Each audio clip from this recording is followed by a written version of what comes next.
Yogah Karmasu Kaushalam.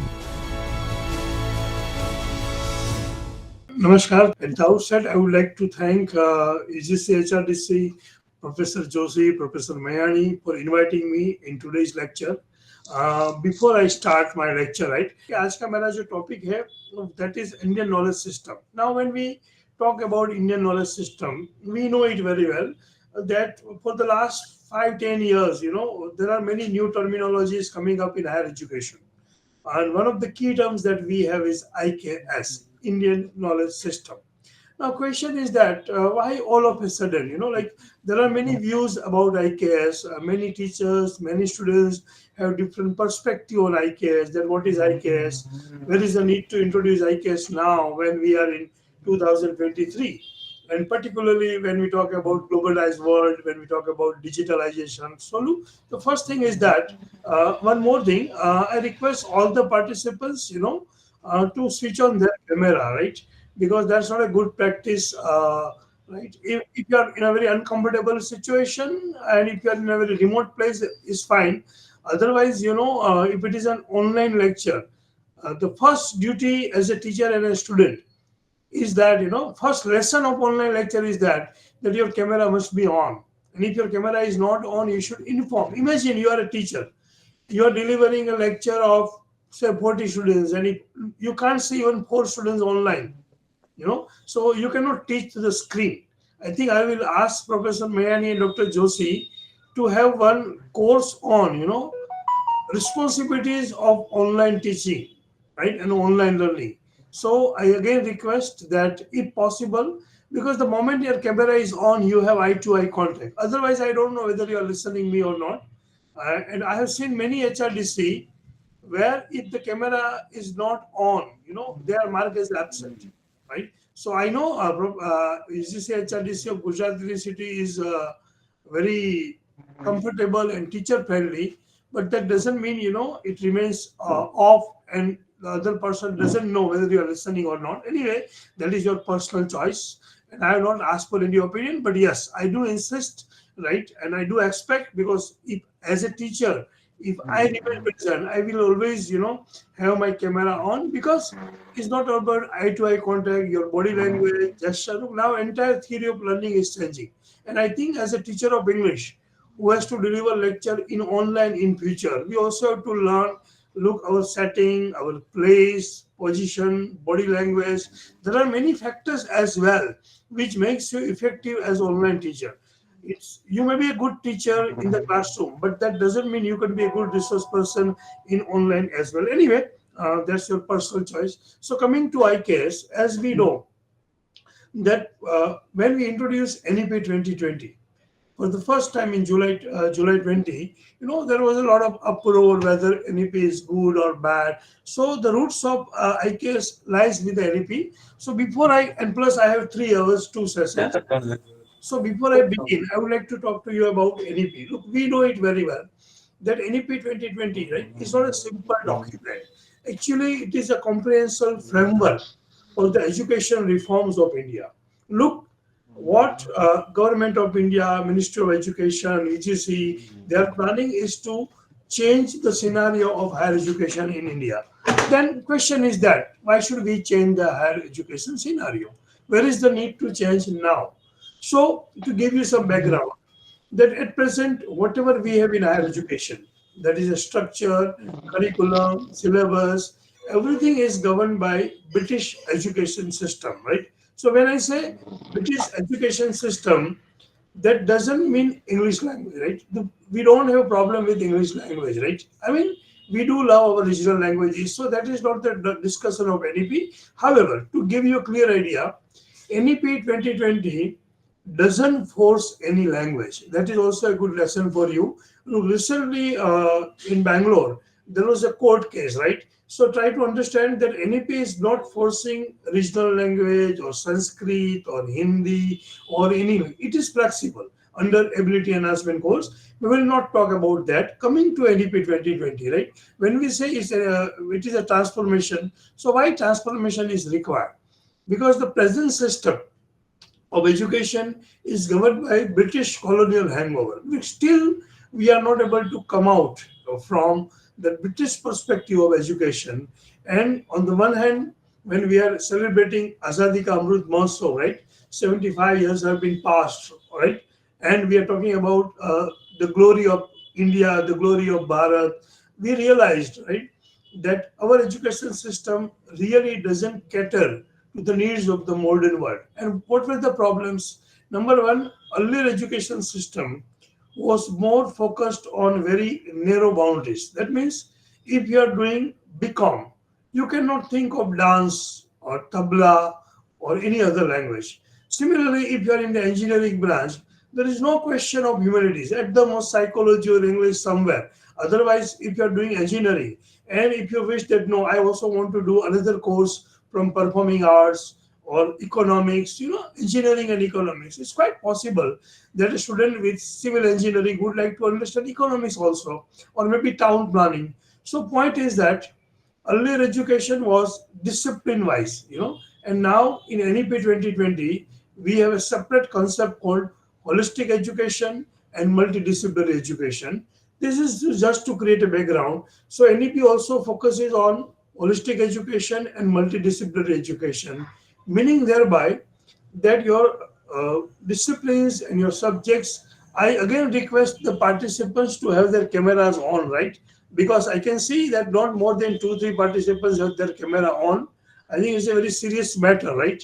And I will also request UGC, HRDC, Gujarat University, whoever the person is, that please take a note in a 3 hours lecture. If due to uncomfortable situation, if participant is not having their camera on for few minutes, half an hour is fine. But some participants have absolute the camera off. At least I don't like that situation. Sorry for inconvenience. Anyway, so holistic education and multidisciplinary education is also one of the themes. So you have to look at NEP 2020 from different perspective. It is only 66 to 70 pages document. But after that, in order to materialize NEP, UGC has come out with 25 to 30 initiatives. Like for example, one of the objectives of NEP is, that student can do 2 degrees simultaneously. So we have multiple entry, multiple exit. One of the objectives of NEP is that students should be able to get online education. So we have academic bank of credit. So you must understand that in order to grasp NEP 2020 in toto, one must not read only NEP 2020 documents, because that is just a guideline. That is just a guideline. After that, we have academic bank of credit. We have a separate document on holistic education. We have a separate document on multidisciplinary education, academic bank of credit, professor of practice, IKS. So there are several initiatives after July 2020. So when we talk about NEP 2020 now in 23 December, and that also on a Christmas day, right? When generally other teachers are enjoying, point is that as a teacher, it is my advice to you that NEP 2020 document is a guideline. After that, UGC must have come out with more than 3,000 pages in terms of different initiatives. And there are many initiatives, and one of the initiatives is IKS. Now, question is that why IKS? If you look at NEP 2020, one of the objectives of NEP, there are 8 parameters that ultimately whatever student do, the bachelor's degree, master degree, whatever branch, whatever discipline, whatever faculty, but they should be able to, as a teacher, as an institute, we should be able to develop respect for the nation. Now, question is that why respect for nation and why it was absent? To give you one example, look, I'm a student of literature, right? I've done my BA English and MA English. So I'll give you one example. In my entire career of 5 years, when I did my bachelor degree and master degree, we were taught, okay, before I begin, I know that we have a different group here. Very quickly, I would like to ask you one simple question. You may answer orally or you may type it. According to you, and whatever knowledge you have gathered so far from, don't answer as per your experience of now, but of the past. Okay, who is the greatest dramatist of the world? Give me answer, not the teachers of English, any other teacher. Just I want five answers. Either you can type it or you can. Sir Henry Ibsen. Okay, who is the greatest dramatist of the world? What have you listened? What have you heard? What you know? Bas. Shahid Okay. Vyas ji. Wasim, I told you that don't answer as per your maturity level now. Go back. You completed your master's degree. What was the impression of greater? Now you may have a different impression, right? Shakespeare, Because sir. that is all. Look, we listen about Kalidas, we talk about Bas, try to understand. Only now, in the last 10 years, or maybe after becoming a teacher. Point is that if you go back to your school days and college days, everything is West. Who is the greatest dramatist of the world? William Shakespeare, right? Then again, if you talk about, suppose you are from education faculty. So any definition of education, what is education? What is learning? Right? I got the answer, and that is what I wanted to tell you. That it has been told William Shakespeare. Now, problem is that we have Kalidas. Kalidas is far better than William Shakespeare. And the irony is that when some critics and some writers say that Kalidas is William Shakespeare of England, it should be other way around. Shakespeare should be Kalidas. But even when Kalidas is given greatness, we say Kalidas is Shakespeare of India, something like that. So point is that never our culture, whether it is literature, now it's very simple. One more example. Those who are teachers of language, they can understand it very well. That when we take up any book of literary criticism, right? Any book of literary criticism, the first name of the critics, first one or two names. Who are the critics? You take up Abraham or any book of principles of literary criticism or any book of criticism, those who are teachers of language, right? Which names generally, the history begins from where? You know, any idea? Any name of any critic which you will see in the first chapter of any book of criticism? Teachers of language. I don't expect answer from others. Wasim? Aristotle, Plato. Very good, very good. Begin with Aristotle, Plato, Bharat Muni. Exactly. Not Bharat Muni. Very interesting. Look, only Plato, Aristotle.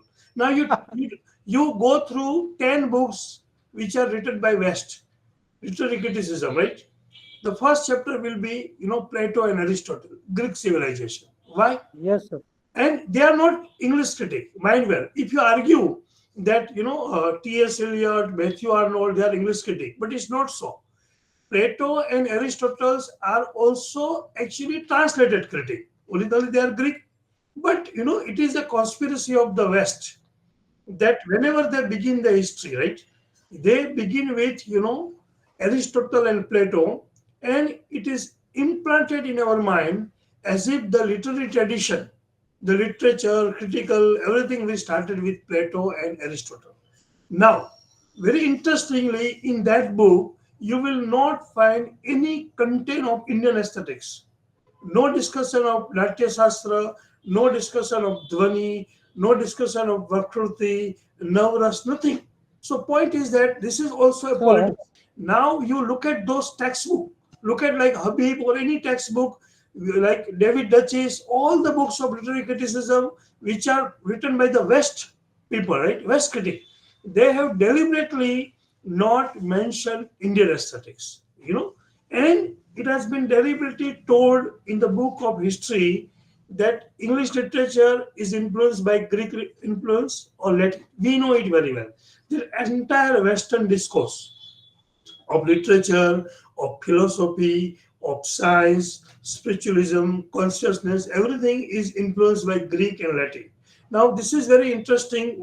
I'm just creating a background for you that why ICAS is necessary.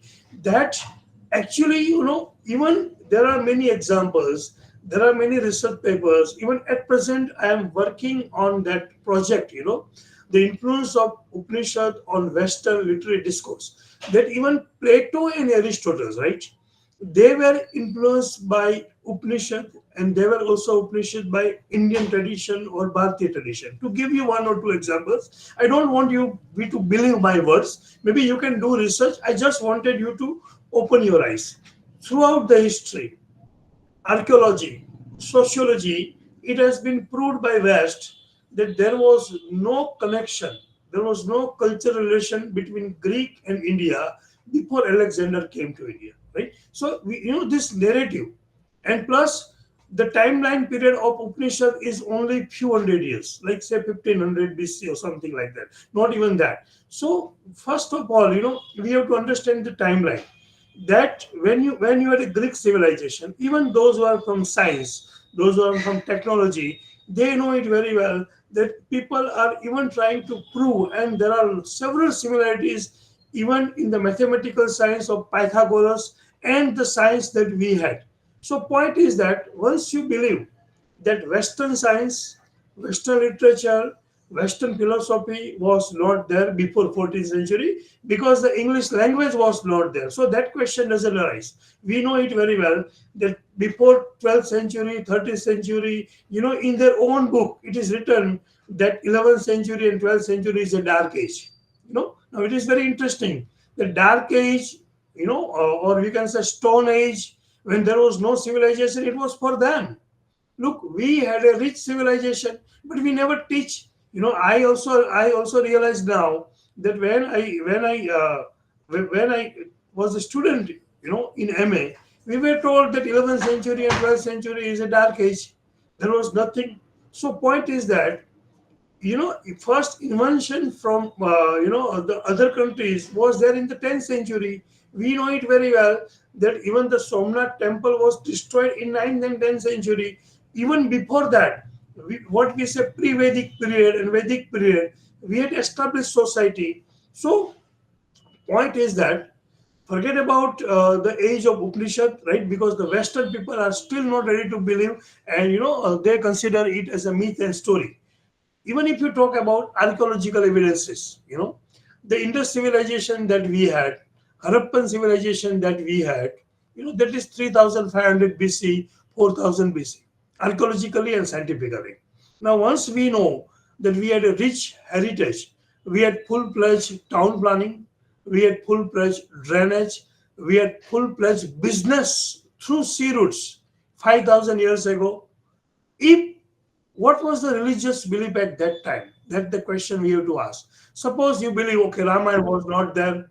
I will ask all of you to have your questions once I complete my first half an hour. If it is urgent, you may type it in the know chat box. Otherwise, after my primary discussion, I'll take a pause and then we will discuss. So these are the areas of the research, right? And there are many research papers, not by Indian scholars, but even by West, that Pythagoras visited Persia, and he got his knowledge of mathematics from Persian priest.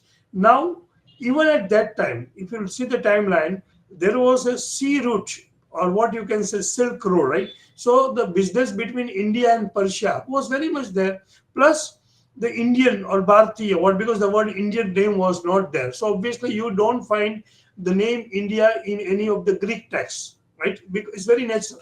Like Western people argue that the word term India doesn't exist in any of the old texts of Greek, right? Even before Pythagoras or whatever. But that is, we also understand that it was not there. To give you one more example, Iliad and Odyssey. Iliad and Odyssey are considered the greatest epics of Greek civilization, right? Now, if you compare your Ramayana and Mahabharata and Iliad and Odyssey, the entire tradition is Hindu tradition. Like, for example, if you have seen the movie Troy, right? And if you are not seen, I request you to see the movie Troy. Is a story of Achilles and the entire war. Look, even in Odyssey, even in Iliad, there is a war scene, and if a king or somebody who is at the higher post, if he dies during the warfare, there will be peace in the war for 13 days. What we say in the Bharvi Kriya, Tervi, you know it very well, after the death. Like in Ramayana and Mahabharata. Mahabharata also, if the king dies, the war is stopped for 12 days and 13 days. Similar kind of expression is there even in Odyssey.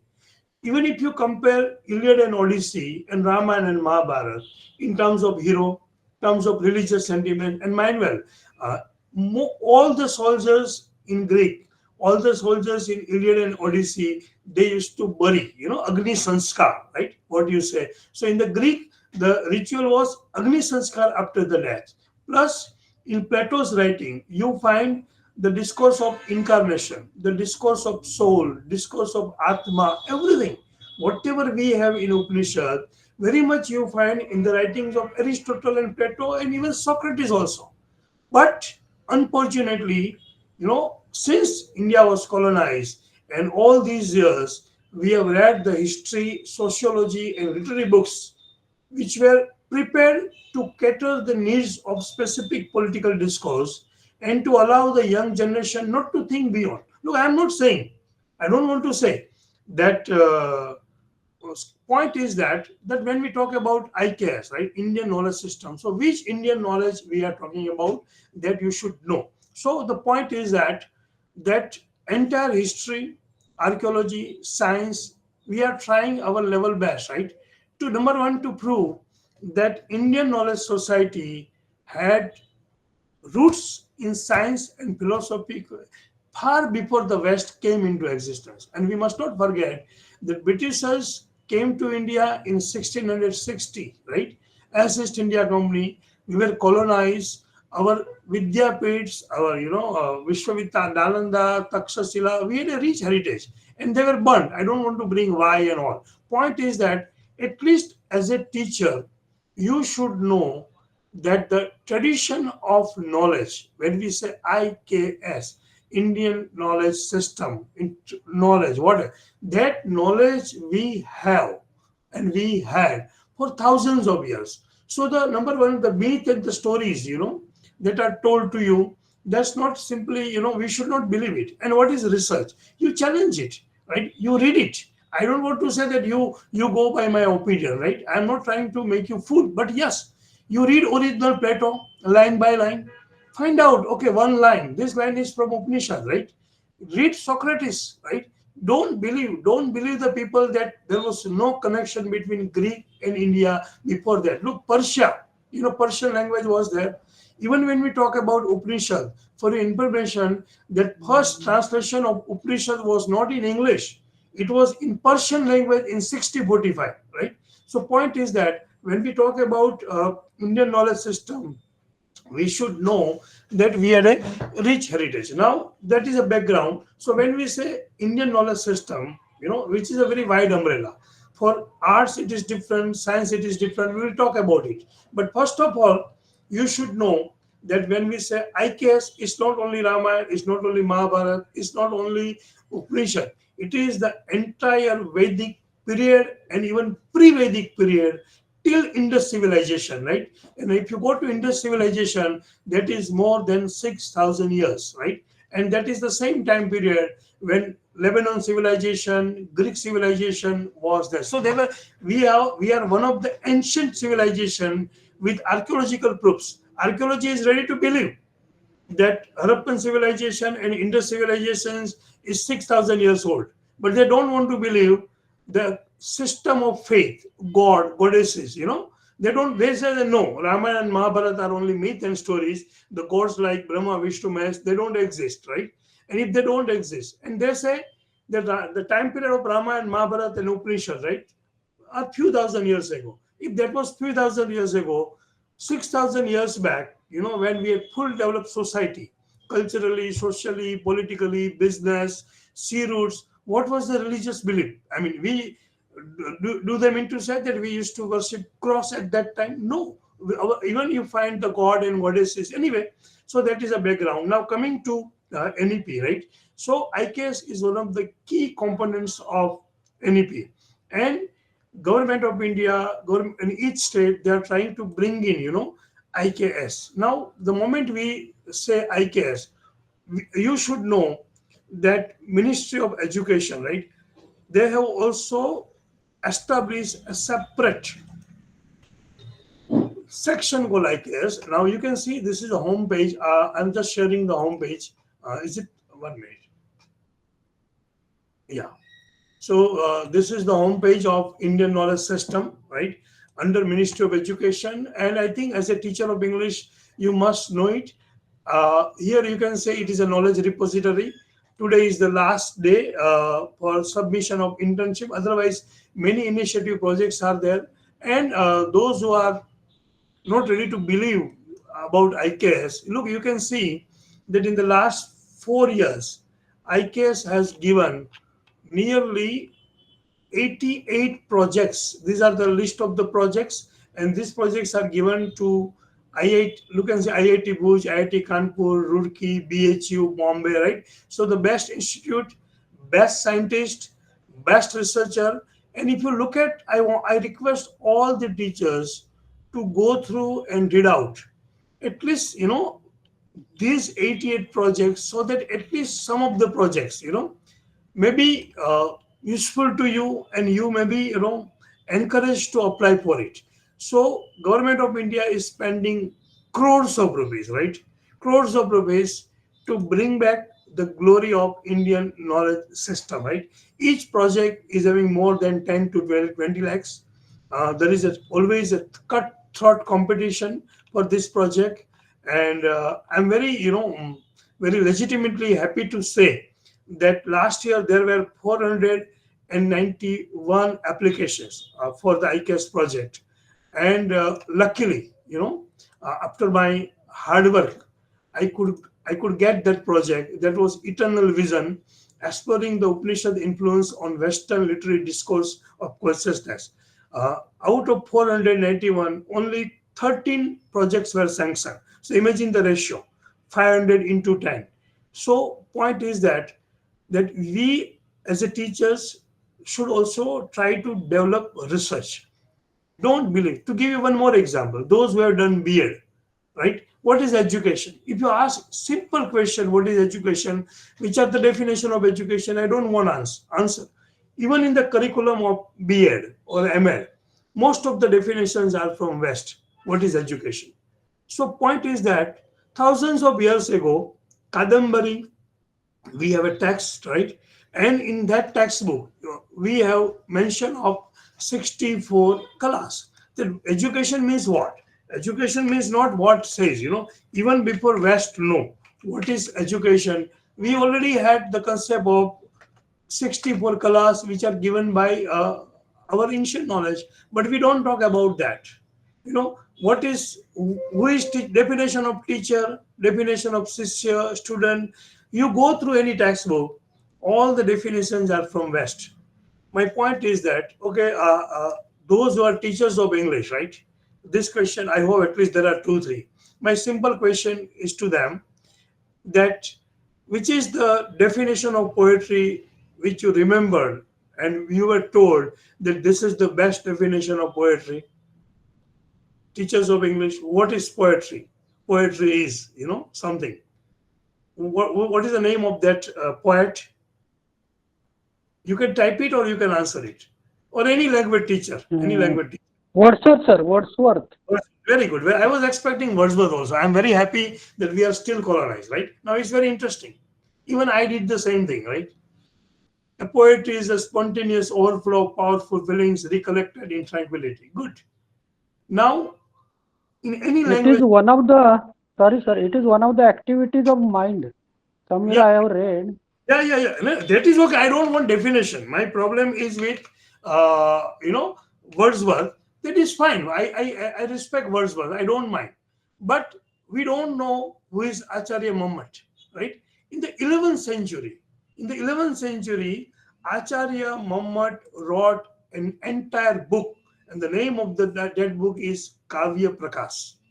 Now, if you read that book, Kavya Prakash, 11th century text, right? 11th century text, and you realize that 11th century text, is nothing but what is poetry, types of poetry, why poetry should be written, the author's entire treatise on poetry in 200 pages. It is my challenge to you that any definition of poetry by any West, you read Mammat and you realize that most of the ideas are taken from Mammat. What Wordsworth says, Mammat has already said in the 11th century. And what is taught to us? 11th century is a dark period. Right? 11th century is a dark period. So point is that, right, that when we had such a rich heritage, I don't have any problem with West. You say, okay, Wordsworth is also a good poet, but why can't we tell our student that the first authentic book on poetry is by Acharya Muhammad in 11th century. He has discussed what is poetry. I can give you example in each discipline, right? If you talk about William Shakespeare, you talk about Shakespeare tragedy, agree. Aristotle has given a very good concept of tragedy, but we have also Natya Shastra. Similarly, we have mathematics, good.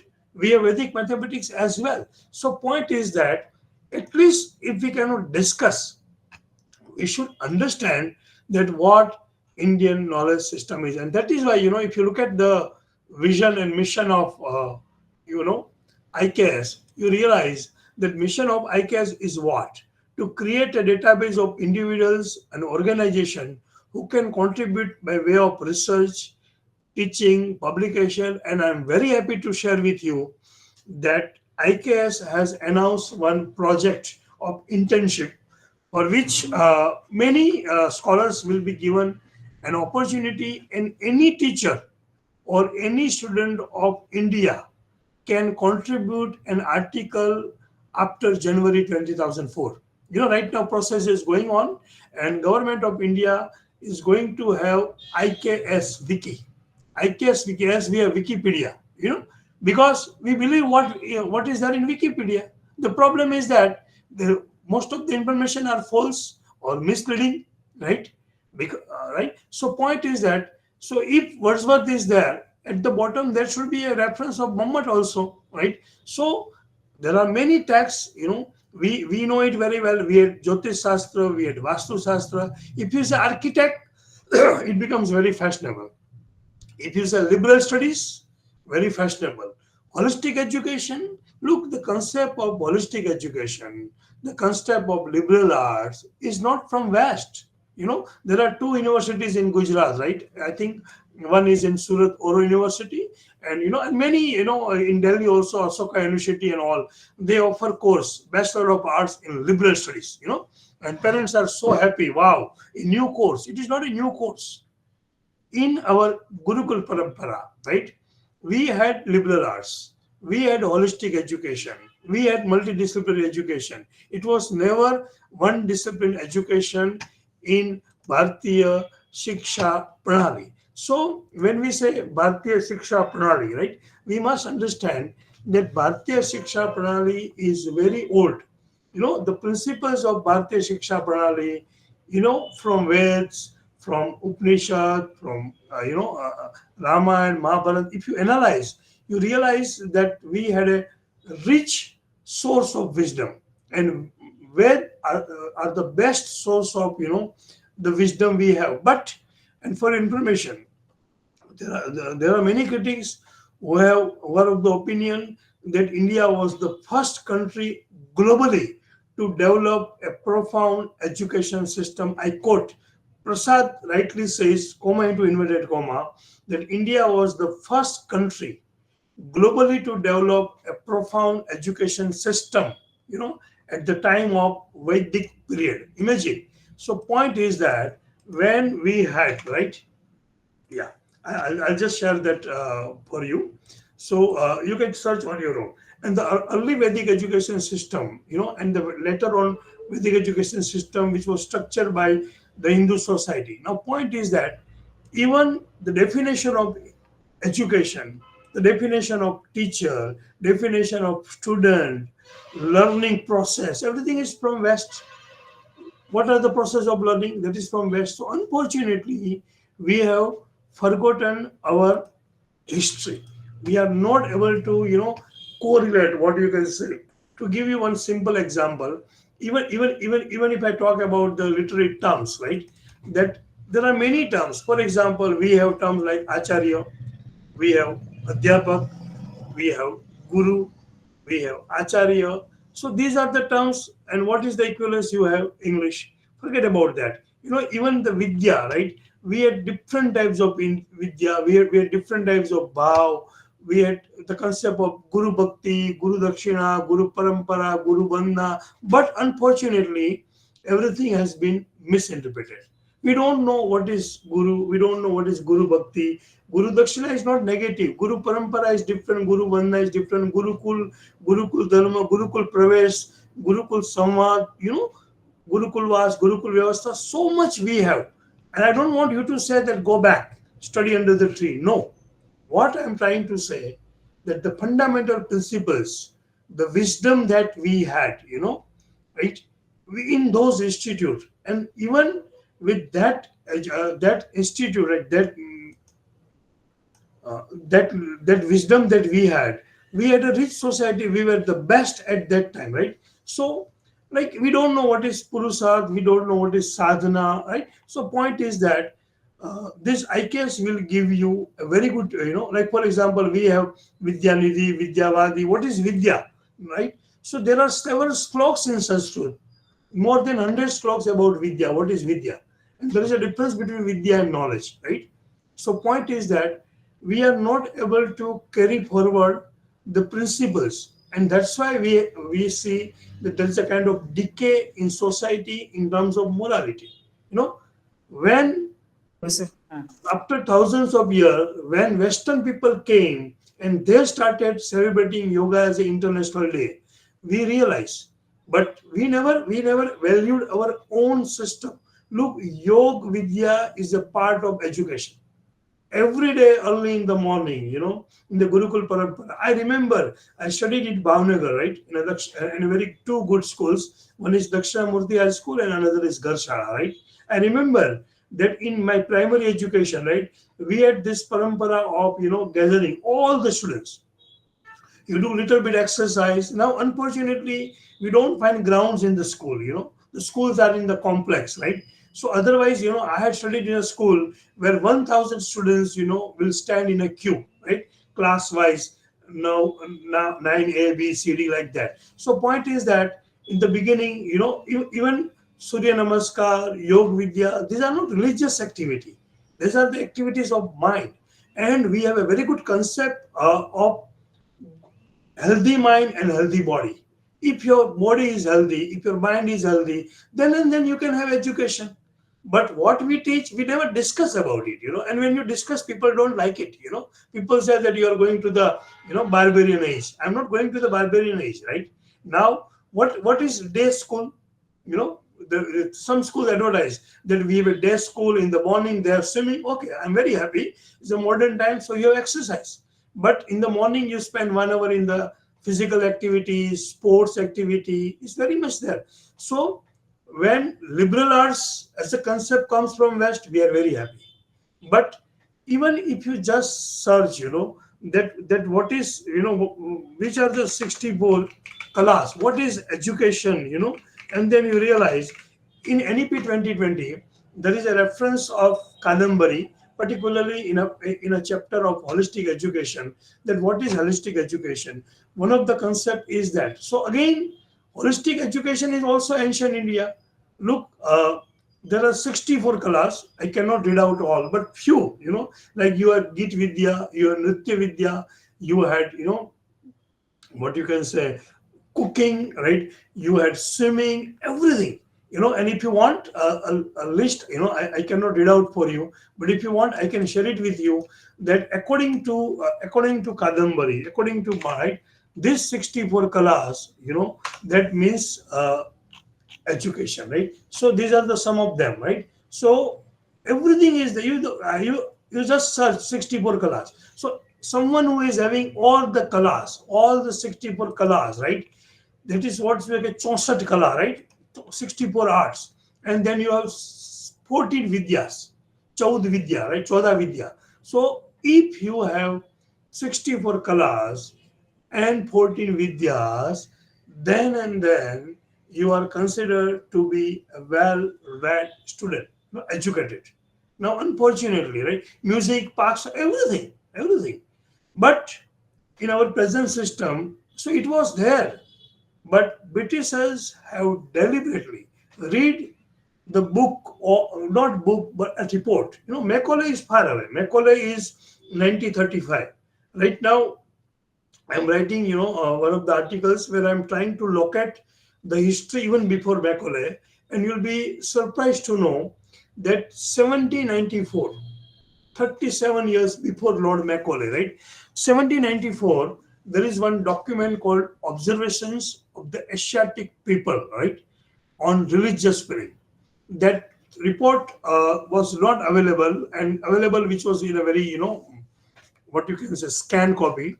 I'm going to republish it with my own editorial on it. I'm in the verge of completing it. In that report, it has been mentioned that the religious feeling and the education system of India is very powerful, right? The Gurukul Parampara, Gurukul system, everything is so powerful. 1794, I'm talking about, right? And 1794, the report was prepared, right?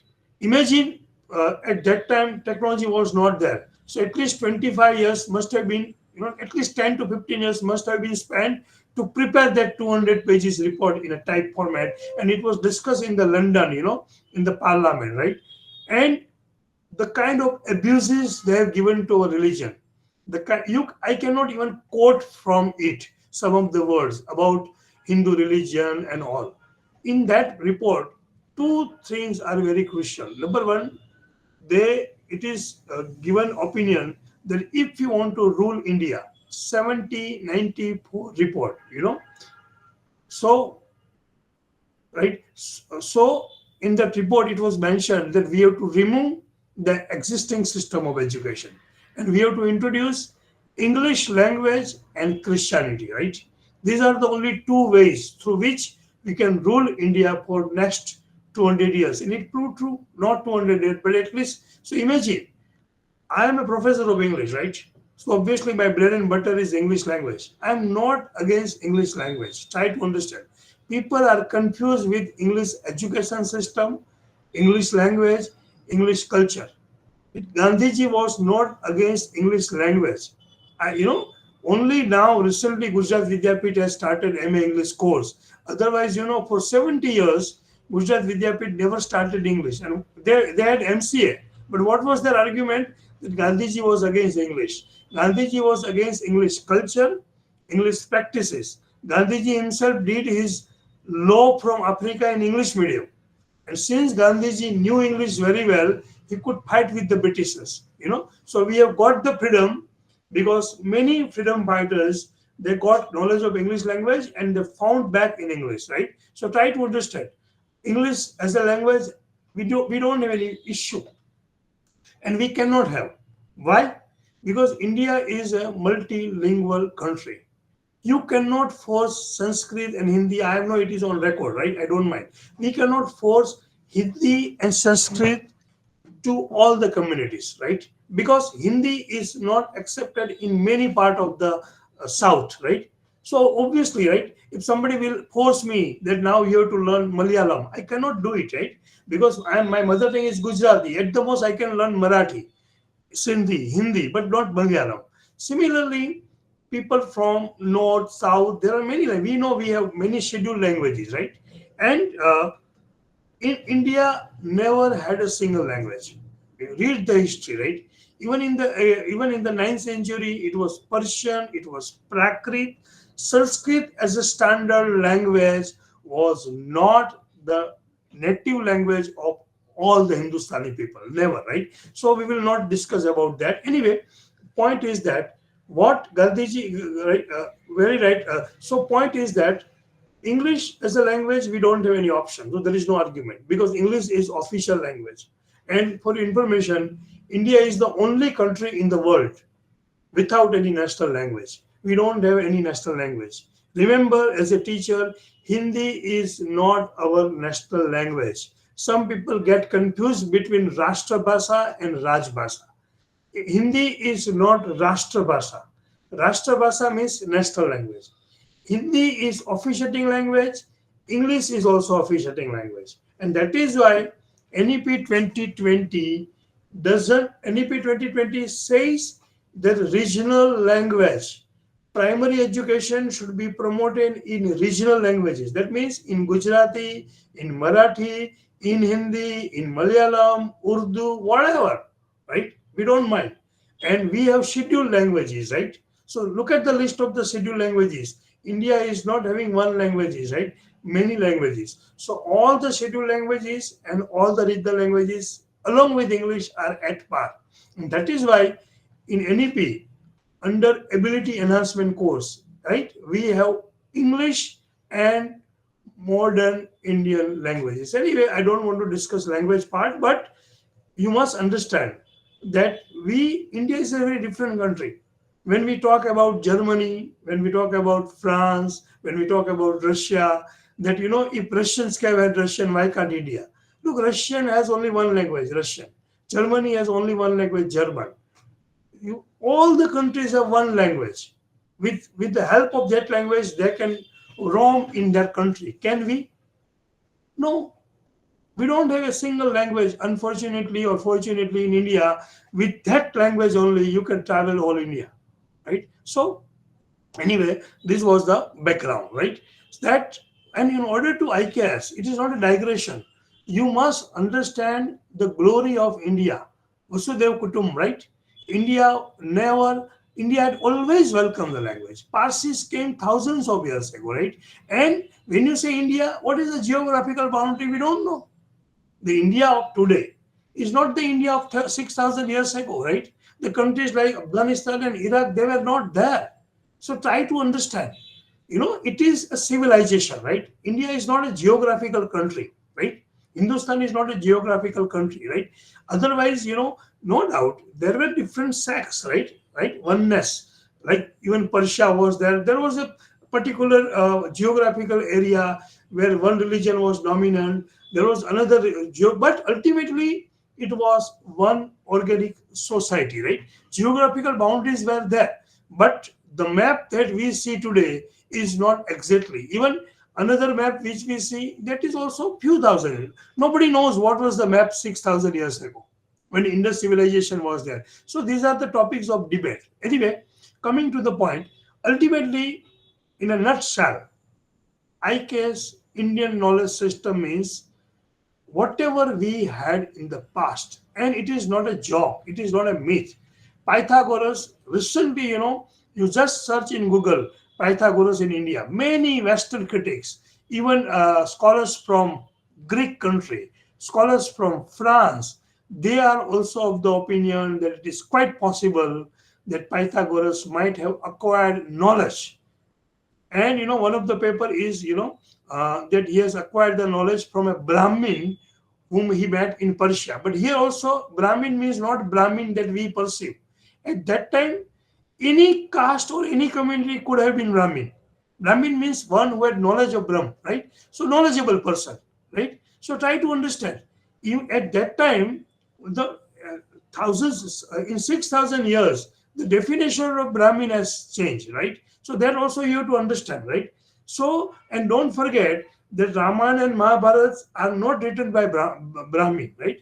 Ved Vyas was not Brahmin. Valmiki was not Brahmin. So even the discourse, which is projected by West, like Manusmriti and all, that India was always a divided society, exploiter, Brahmins and Thakur, Kshatriya as an exploiter, and Shudra. These are, I don't want to discuss that part. It requires another lecture, but you must understand that it was a well organized structure. Anyway, with this small note, almost one hour has been passed.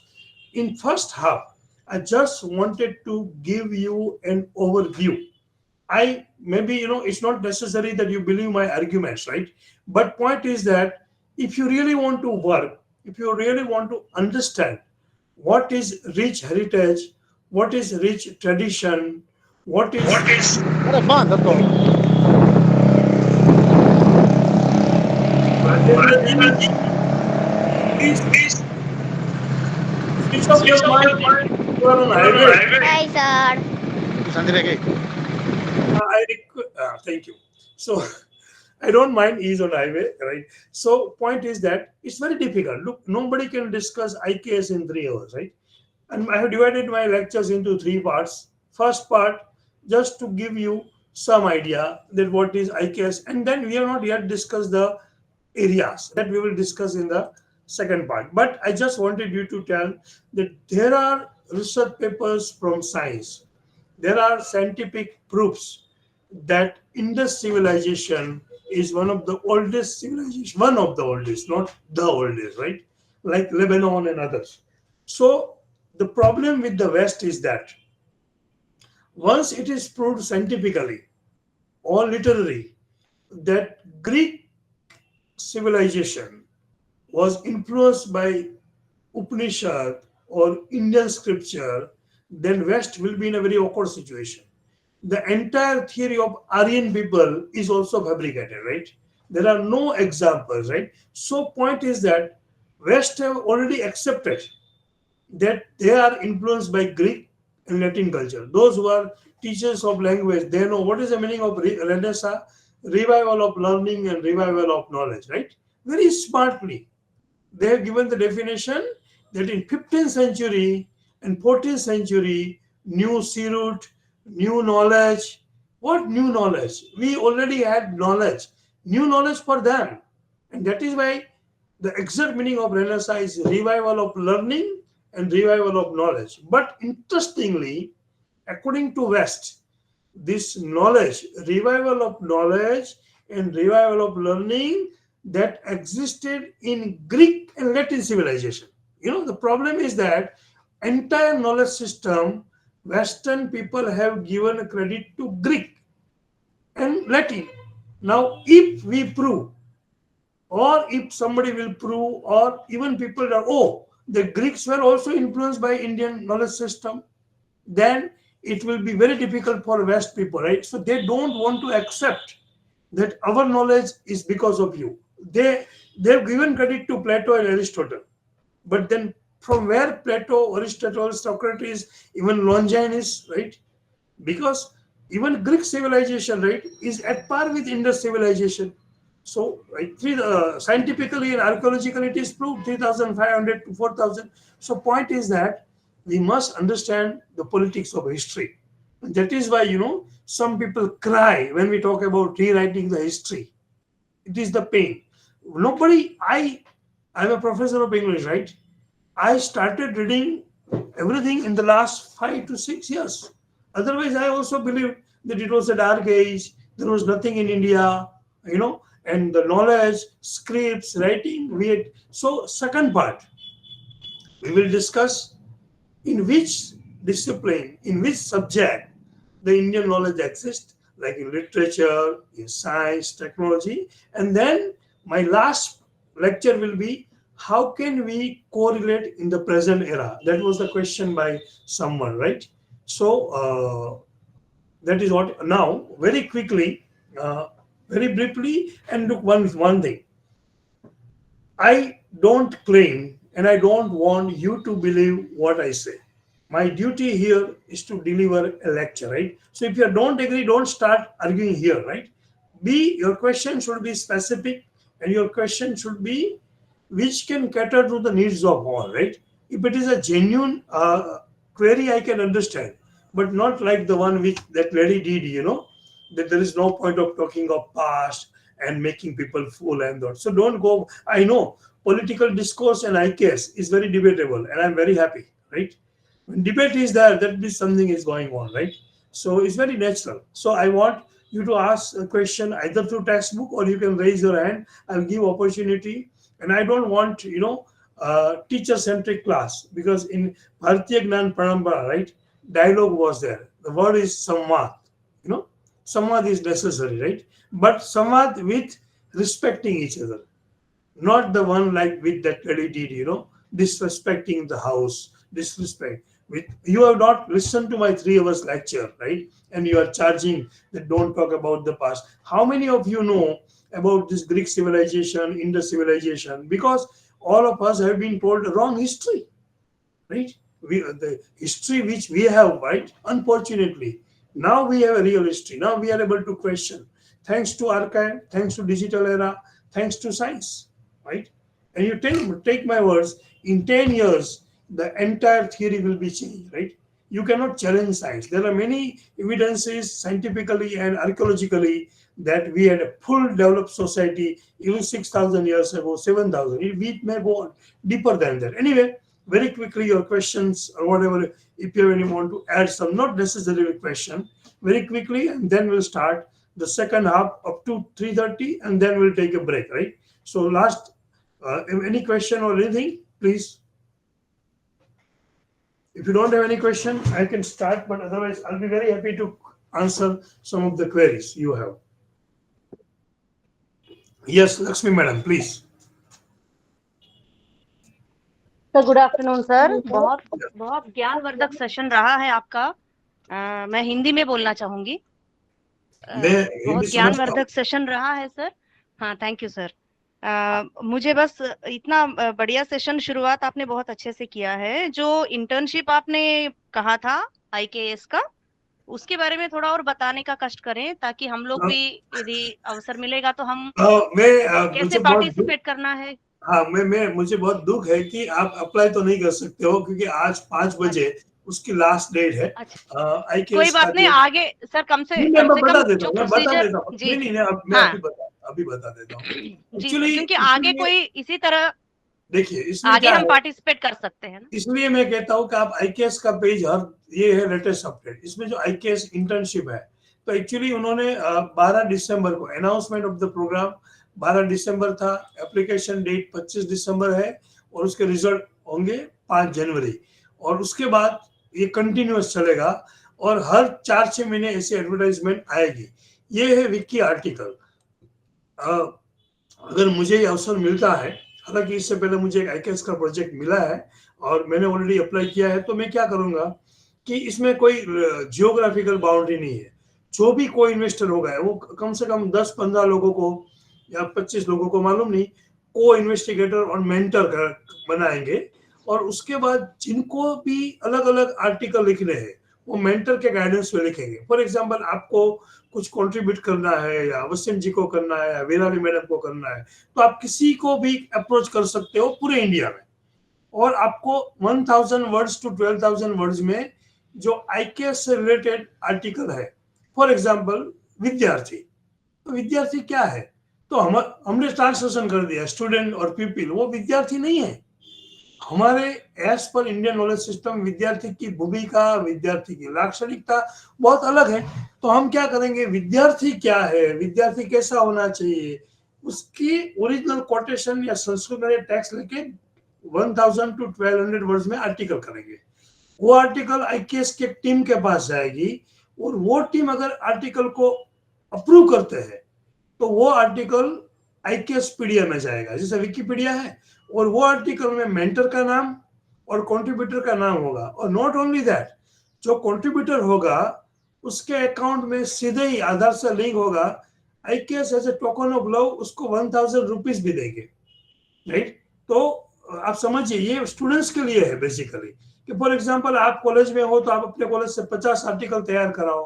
तो इसमें step by step chain है, जरूरी नहीं कि आपने project में हिस्सा लिया है, क्योंकि मेरा ऐसा मानना है कि वो मेंटर और प्रिंसिपल इन्वेस्टिगेटर 15-20 अलग अलग स्टेट में से एक दो कर देंगे, फिर फ्री हैंड रहेगा, राइट। तो और मेरा नाम आता है नहीं आता है, किसी का भी आए, वी कैन कंट्रीब्यूट। इसमें आपको ओनली थिंग इज दैट, आपको फॉर एग्जांपल धर्म, तो लोग सनातन धर्म के बारे में भी कंफ्यूजन होती है। तो एक्चुअली क्या है कि हमारे दृष्टिकोण से, आईकेएस के दृष्टिकोण से, धर्म के 4 पार्ट है। एक तो स्वधर्म है, कुल धर्म है, राइट। तो कहने की बात क्या, राष्ट्र धर्म है और सनातन धर्म है। अब लोगों को पता ही नहीं है कि भाई स्वधर्म क्या है, कुल धर्म क्या है, राष्ट्र धर्म क्या है, और सनातन धर्म क्या है। तो अर्जुन की जो समस्या थी, अगर आप भगवत गीता पढ़ते हो तो पता चलता है कि अर्जुन की जो समस्या थी वो धर्म की थी। तो कहने की बात क्या है कि ये जो टर्मिनोलॉजी है ना, ये वेस्ट है और सो कॉल्ड सेक्युलर पीपल है, उन्होंने वर्ड्स को इतने नेगेटिव बना दिए हैं कि अगर कोई सनातन वर्ड यूज करता है तो ऐसा लगता है जैसे पाप कर दिया हो किसी ने, राइट। तो यह भी हिंदू बोलता है वर्ड, राइट। फॉर इंफॉर्मेशन मैं आपको एक और चीज कहूंगा कि मुझे तो ये हिंदुइज्म वर्ड जो है उससे भी प्रॉब्लम है, क्योंकि हिंदुइज्म जो वर्ड है वो कोई, हिंदुइज्म नाम का कोई वर्ड है ही नहीं। अब आप बोलेंगे सर ऐसा कैसे हो सकता है, राइट। मैं आपको बताता हूं कि जितने भी धर्म है हिंदू का बना दिया हिंदुइज्म। इज्म का अर्थ क्या है मालूम है, आप एक बार आराम से स्टडी करना। इज्म जो है सफिक्स, उसका मतलब ये होता है कि जो पॉसिबिलिटी होती है, मतलब जो चीज है नहीं हो सकता है, 50-50। तो सबसे पहले आपने हिंदुइज्म बना दिया। किसने बनाया, वेस्टर्न पीपल ने। द वर्ड हिंदुइज्म कब आया, 18-19 सेंचुरी में। अब हमारी जो पूरी धर्म परंपरा थी सनातन, उसमें तो वैष्णव परंपरा अलग है, शैव परंपरा अलग है। अच्छा, हिंदू परंपरा में तो मूर्ति में नहीं मानने का भी धर्म है और जो भगवान में नहीं मानते उसका भी धर्म है, राइट। तो लोगों को पता ही नहीं है कि भाई सनातन धर्म में ये भी प्रोविजन है कि अगर आप भगवान में नहीं मानते हो तो भी वो एक धर्म है। तो उन्होंने क्या किया, जैन का जैनिज्म बना दिया, सिख का सिखिज्म, हिंदू का हिंदुइज्म। आप देखिए, क्रिश्चियन का क्रिश्चियनिज्म नहीं है और इस्लाम का इस्लामिज्म नहीं है ना, आप समझिए। और ये ट्राई हुआ था, but I am but the people Muslim community very vigilant, they oppose it. आप चेक कर लेना कि we don't want Islamism, we want Islam, right. So point is that we never resisted. तो ये जो इज्म का चक्कर है, the Hinduism, the word Hinduism itself is coined by western people, not by us. मगर आज हम डिस्कशन में we use it very, and that's why when it is proposed कि आप भारतीज्म नहीं कर सकते, भारत, भारतीय, भारतीयता, राइट। तो ये जो हिंदू है उसमें हिंदुत्व शब्द है, क्रिश्चियन का क्रिश्चियनिटी है, नो प्रॉब्लम, तत्व है हिंदू, हिंदुत्व, हिंदू मतलब तत्व, तो उसकी जो फिलोसॉफी है उसका, तो क्रिश्चियनिटी भी वही है। तो ये जो पॉलिटिक्स ऑफ वर्ड्स है, पॉलिटिक्स ऑफ, ये भी बहुत इंटरेस्टिंग। और आप देख लेना, आप विश्व में जितने धर्म है उसमें कितने धर्म के पीछे इज्म लिखा है, आज होमवर्क करना, तो आपको पता चलेगा कि ये भी एक पॉलिटिक्स है। तो ये सब नॉलेज मुझे भी तो अभी अभी प्राप्त हुआ, मैं ऐसा नहीं कह रहा हूँ। मेरे पिछले 5, 6, 7, 8 साल में मुझे लगा कि मैं भले प्रोफेसर ऑफ इंग्लिश हूँ, मगर मेरी लैंग्वेज इंग्लिश है, so I can use my language as a tool to tell the world that what Bharat is, what Bharatiya gyan parampara is, and that's why I have taken up, because even if you write in Sanskrit तो भी problem है। अगर यही बात जो है अगर हम हिंदी में लिखे तो लिमिटेड लोगों के पास जाएगी, गुजराती में लोगे तो बिल्कुल लिमिटेड।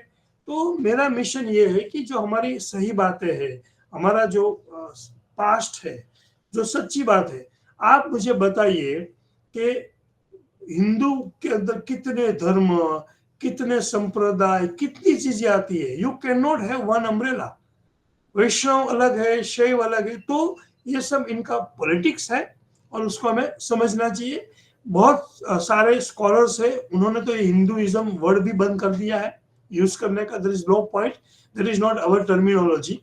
अगर ऐसा ही है तो उन्होंने क्रिश्चियनिज्म क्यों नहीं किया, इस्लामिज्म की ट्राई की, ऐसा नहीं है, राइट। इस्लामिज्म की ट्राई की मगर सक्सेस नहीं हुए, राइट, ब्रिटिशर्स।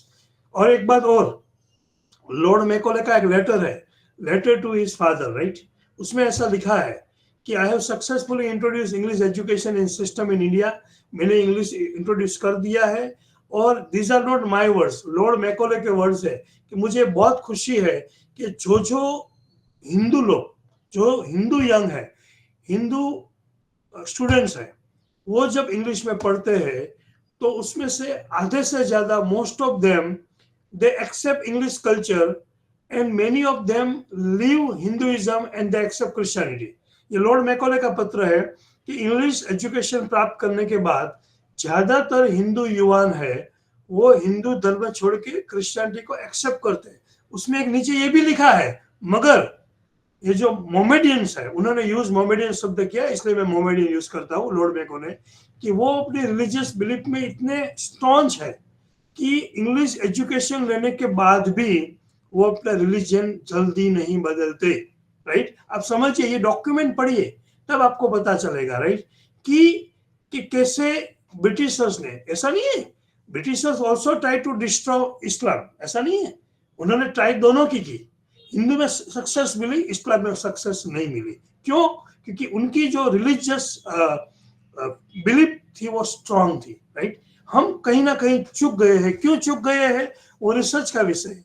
मगर ये लॉर्ड मैकॉले का से आपको लेटर चाहिए तो मैं शेयर कर सकता हूँ, उसमें उसने खुद लिखा है कि जो मुस्लिम्स है उनकी रिलीजियस फीलिंग इतनी पावरफुल है, वो इंग्लिश एजुकेशन लेने के बाद भी अपनी परंपरा और अपने दृष्टिकोण है वो नहीं छोड़ते हैं, हिंदू आराम से छोड़ देते हैं। तो ये सब बातें हैं। एनीवे, और कोई नेक्स्ट क्वेश्चन या कोई क्वेरी? हमारे पास ब्रेक लेने से पहले 10 मिनट है, मैं 2:25 को ब्रेक लूंगा, हम 10 मिनट का ब्रेक लेंगे बीच में, चाहता नहीं, that I will cover up in the last. Sir मैं आपको हाँ। थैंक यू बोलना चाहती थी, तो अगर क्योंकि सर मैंने कई सारे एनईपी 2020 पर वर्कशॉप वगैरह अटेंड किया है, लेकिन ये जो आज जो जिन बातों को लेकर आप प्रस्तुत कर रहे हैं यहाँ पे, एकदम मुझे तो एकदम बहुत अच्छा लग रहा है और बहुत नया भी लग रहा है। नहीं, तो वो थैंक यू मैं so much sir, thank you. बहुत सारे पार्टिसिपेंट से अपनी बातें, मैं तो ये कहता हूँ कि आप थंब तो दिखाए, मगर जो आपकी बात है वो आप वो चैट पे भी लिख सकते हैं, जरूरी नहीं कि आप मुझे ओरली कहो। एनीवे, तो मुझे लगता है कि I take a no more questions. तो with this background, right, so in short, in order to understand Indian culture, you have to read a lot. You have to understand British history, you have to read archive, you have to read the text. आप समझिए, observation text है, that was not the Jinali Patel has raised hand. हाँ जिनाली जी, please. Doctor Jinali Patel, आप कुछ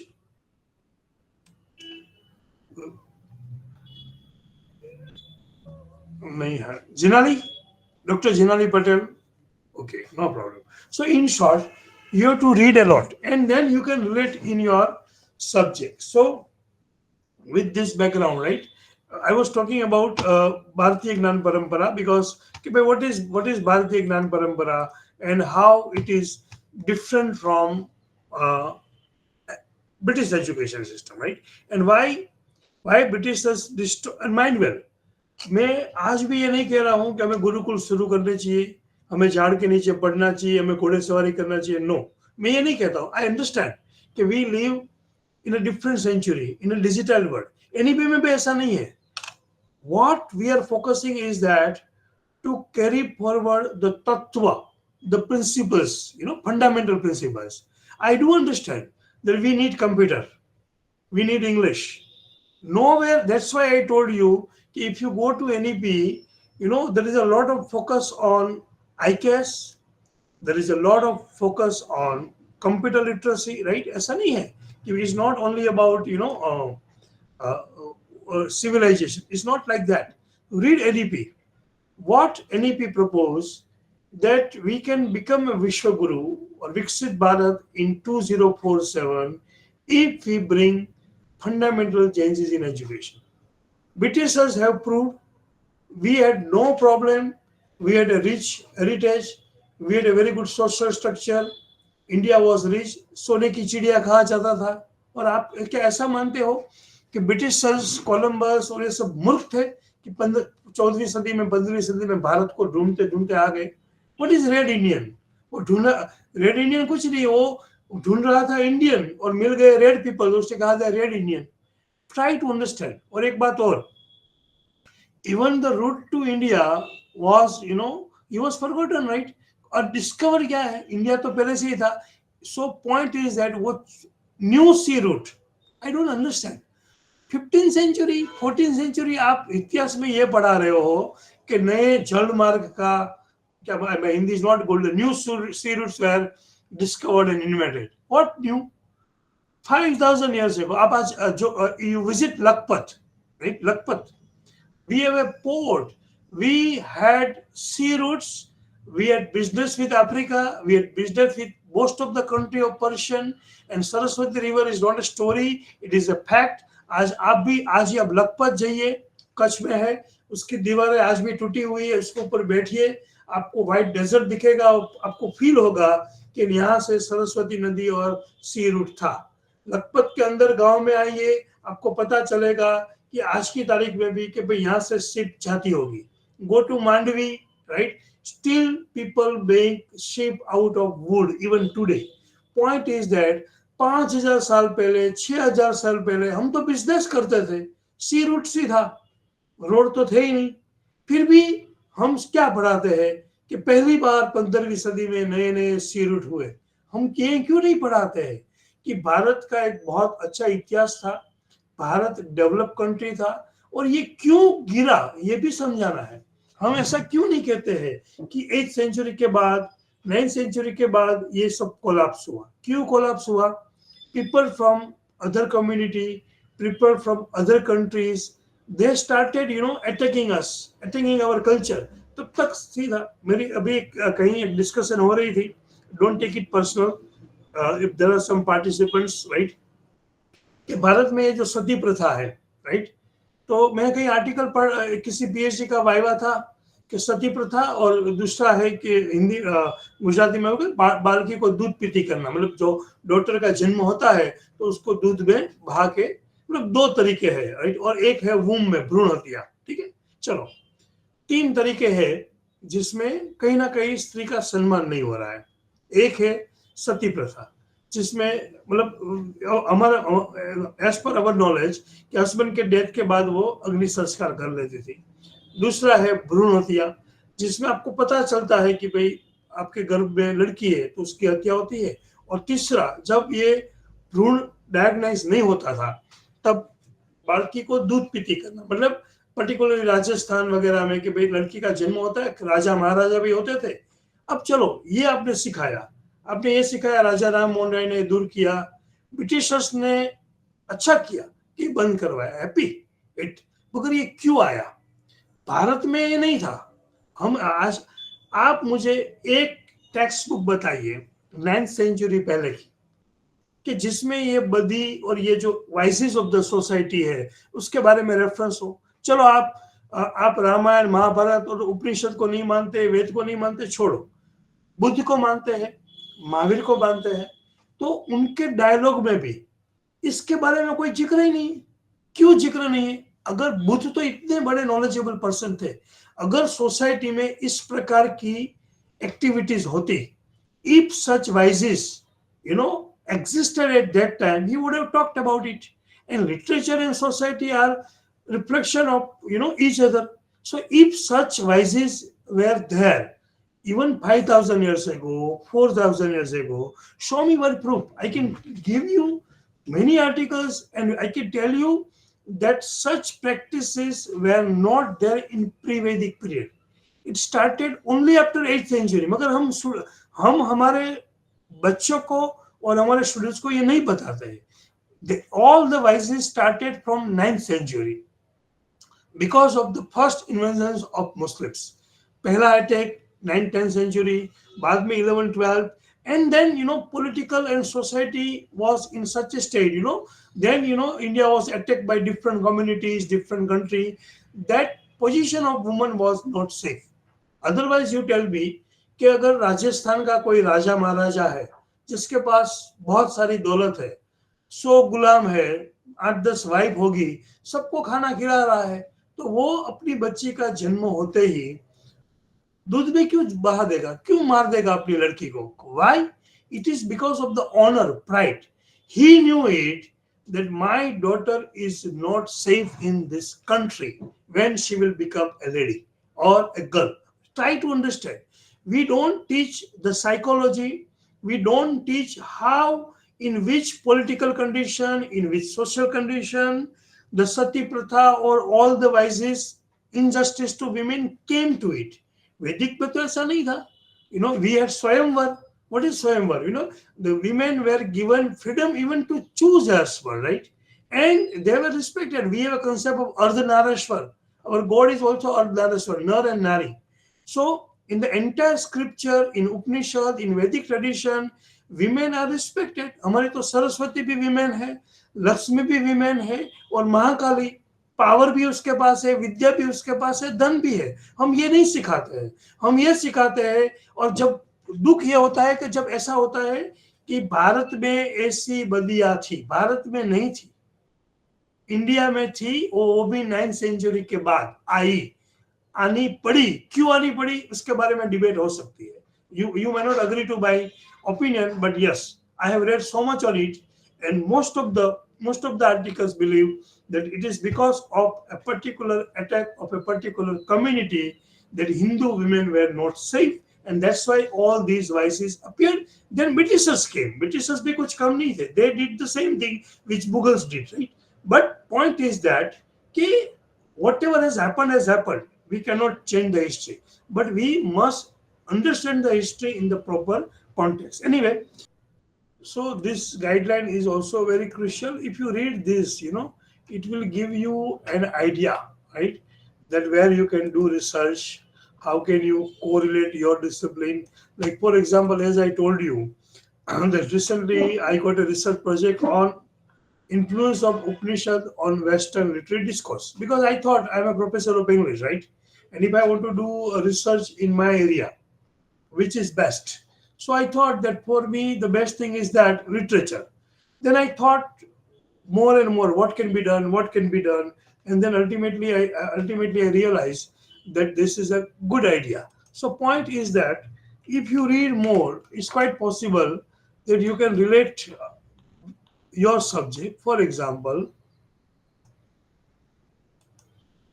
look, I cannot read the entire book for you, it is not possible, but to give you idea that when you talk about curriculum, right, that what is curriculum, it is on astronomy, you have health science, you have classical literature, you have education. I have discussed a little bit what is education. Purpose of knowledge, that is very crucial, right? Most of the problems that we have, people are, people react very sharply, right? We don't have even that fundamental knowledge, right? We have now only bookish knowledge, right? And there is a difference between knowledge and gyan. We have been told that gyan is knowledge. Actually, it's different. Gyan is something different. So, what is the terminology of gyan? What is the terminology of vidya? Right? So that part is also very crucial. So to realize that ultimately, what is the purpose of life? What is the purpose of knowledge? Purpose of knowledge is always for the good. Otherwise, most of the terrorists that we have, like for example, America, right? We know, right, that the twin towers were destroyed. They were not destroyed by uneducated people. They were destroyed by highly so-called educated, right? Highly so-called educated engineers, software. It's not easy, to destroy twin towers of US, right? Breaking the security, knowledge of radar, science, aerotechnology, so much. A team of 40 people. They got only bookish knowledge. Whereas our Indian knowledge system, Bharatiya Gnan Parampara, not only gives you knowledge, but it also teaches you how to use knowledge. If you have good oratory, is fine, but you should know how to use it.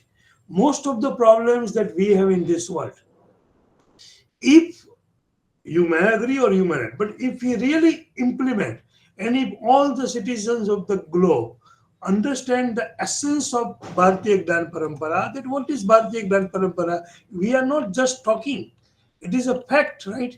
Look, we have this Gujarati Vidya Vinayati Sobeche, right? So Vidya Sa Vidya Mukte. If you have Vidya, but if you don't have Vivek, you don't know how to talk to resource person, if you don't know how to talk to your teacher, then Vidya is useless, right? So there are several examples, there are several sloks in our Shastra. What is Vidya? Sometimes you feel disgusted that what kind of student he is, right? So problem lies in the nurturing, that the present education system, which is prepared under the British lens, doesn't give teacher even a scope to discuss about this thing, and that is very essential. So that's why it is very crucial. So we have classical Indian education system, we have fine arts, we have agriculture, we have textile, we have politics, we have discourse, so much. If you read this book, you realize that sky is the limit. Basics of Indian astronomy will not discuss, but in short, right? It is how you, as a teacher, as a researcher, can emphasize, can bring it, at least talk to students. At least talk to students. So this is the primer, right? That heritage of ancient and eternal IKS and thought has been guiding light for the policy and the pursuit of knowledge, gyan, and wisdom. Now, look, the knowledge, we don't talk about the wisdom. We have pragya, right? We have satya. So look, imagine, there are several terminology, there are several words which are very, very crucial in the context of education, right? But we don't, like Shraddha, what is Shraddha, right? So that also we don't discuss. So point is that somewhere we are missing something. And the ICAS is an attempt to bring back that glory. So, how can we bring in? So, these are technical guidelines which I will not talk about it. That IKS should be at the UG level, IKS at PG level. Then the guidelines of IKS course. It is not necessary that your IKS course has to be in English. Absolutely not. It can be in English also. For example, MS University of Baroda is an English medium university, right? So unfortunately, we don't have scope to teach in Gujarat. And so as a department of English, I introduced one course. And the name of that course is Sanatan Literature. Actually, I read everything and then I realized that all the countries, all the countries have their own literature, right? Literature in the sense, for example, you have Cambodian literature, you have African literature, you have Canadian literature, you have Australian literature, you have British literature, Latin literature, Latin American literature. So what about our literature? I was wondering one day, what is our literature? So I realized that Indian writing in English is not our literature. If you say Indian literature, Bharatiya Sahitya, but still it is problematic because Indian literature means today only, right? Even today's writer, 19th century writer.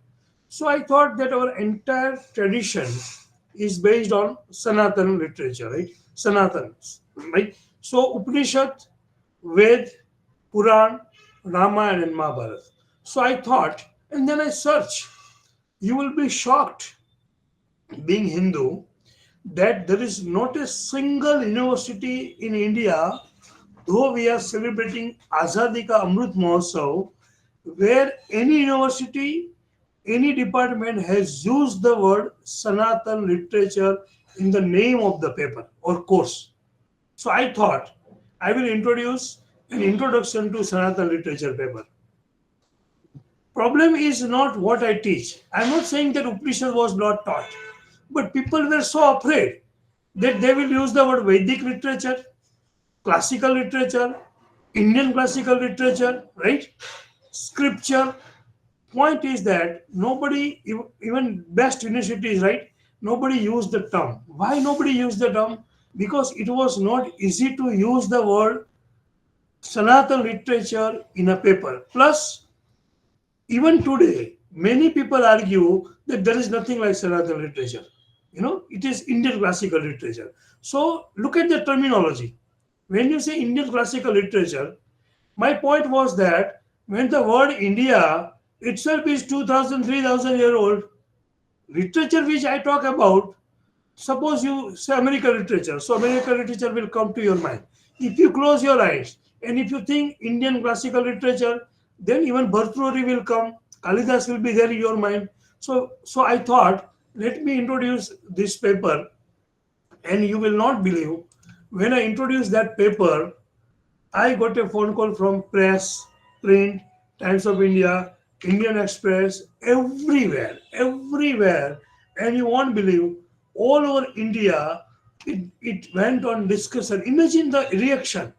You introduce one paper and the whole India is talking about. Why? Resistance. In my own university, there was a lot of problem. I said, but what is wrong in it? If you have Gujarati Sahitya, fine. Hindi Sahitya, fine. But why not Sanatan Sahitya? So point is that these are the ways. If you are in science, you talk of science, whatever discipline you have, try to develop, the project, or so you can write a small research paper. For example, if you are a commerce teacher, right? I don't know who are the teachers here, right? But if you are a commerce teacher, right, then can't you discuss the commerce or business in Indian curriculum? We had coins also. Currency is a new concept. We also had coins. So point is that gradually, problem is that in the era of web series, in the era of television, those who are in 35 and 45 or 55, people like you and me, who are slightly above, they read. But the young generation, who are in the age group of 8 to 15, they are completely governed by television, They are completely governed by social media, and therefore there is a need to discuss this. Let our children, let our generation also know that Bharat was different. Bharat is not as portrayed by Western people, as portrayed by America, as portrayed by London. That is the whole objective, right? And therefore, all of you, you can develop your own manner, in your own way, your own paper. If you decide that okay, I'm good in physics, I'm good in chemistry, I'm good in management, Sanskrit, Gujarati, I don't know about your subjects, right? But if you decide that I will correlate anyhow my definition, my subject with IKS, and I will write one paper. Imagine we have lakhs of teachers in India, lakhs of teachers, and we all published. But what we published, our discipline, right? It's fine. We must. If you are a man of professor of chemistry, you must work. If you are a doctor, you must work for MBBS. No problem. I don't want to say that leave your domain, right? We must. I'm a professor of English, so I must know English language, English grammar, literature, everything. But at the same time, if I can identify 10 writers like W.B. Yeats who talked. And recently I realized that there is a poem called Brahma by Britishers. There are many poems where names are Indian, right? Imagine, like when I was doing my research, right? I realized that those who are teachers of English, they know that even there is a novel by Siddharth also, right? So even American writer, right, Ralph Waldo Emerson. Imagine, Ralph Waldo Emerson, right, has written a poem on Brahma. Now, when such things comes from the West, we appreciate. Do you think that Ralph Waldo Emerson, a great poet, right?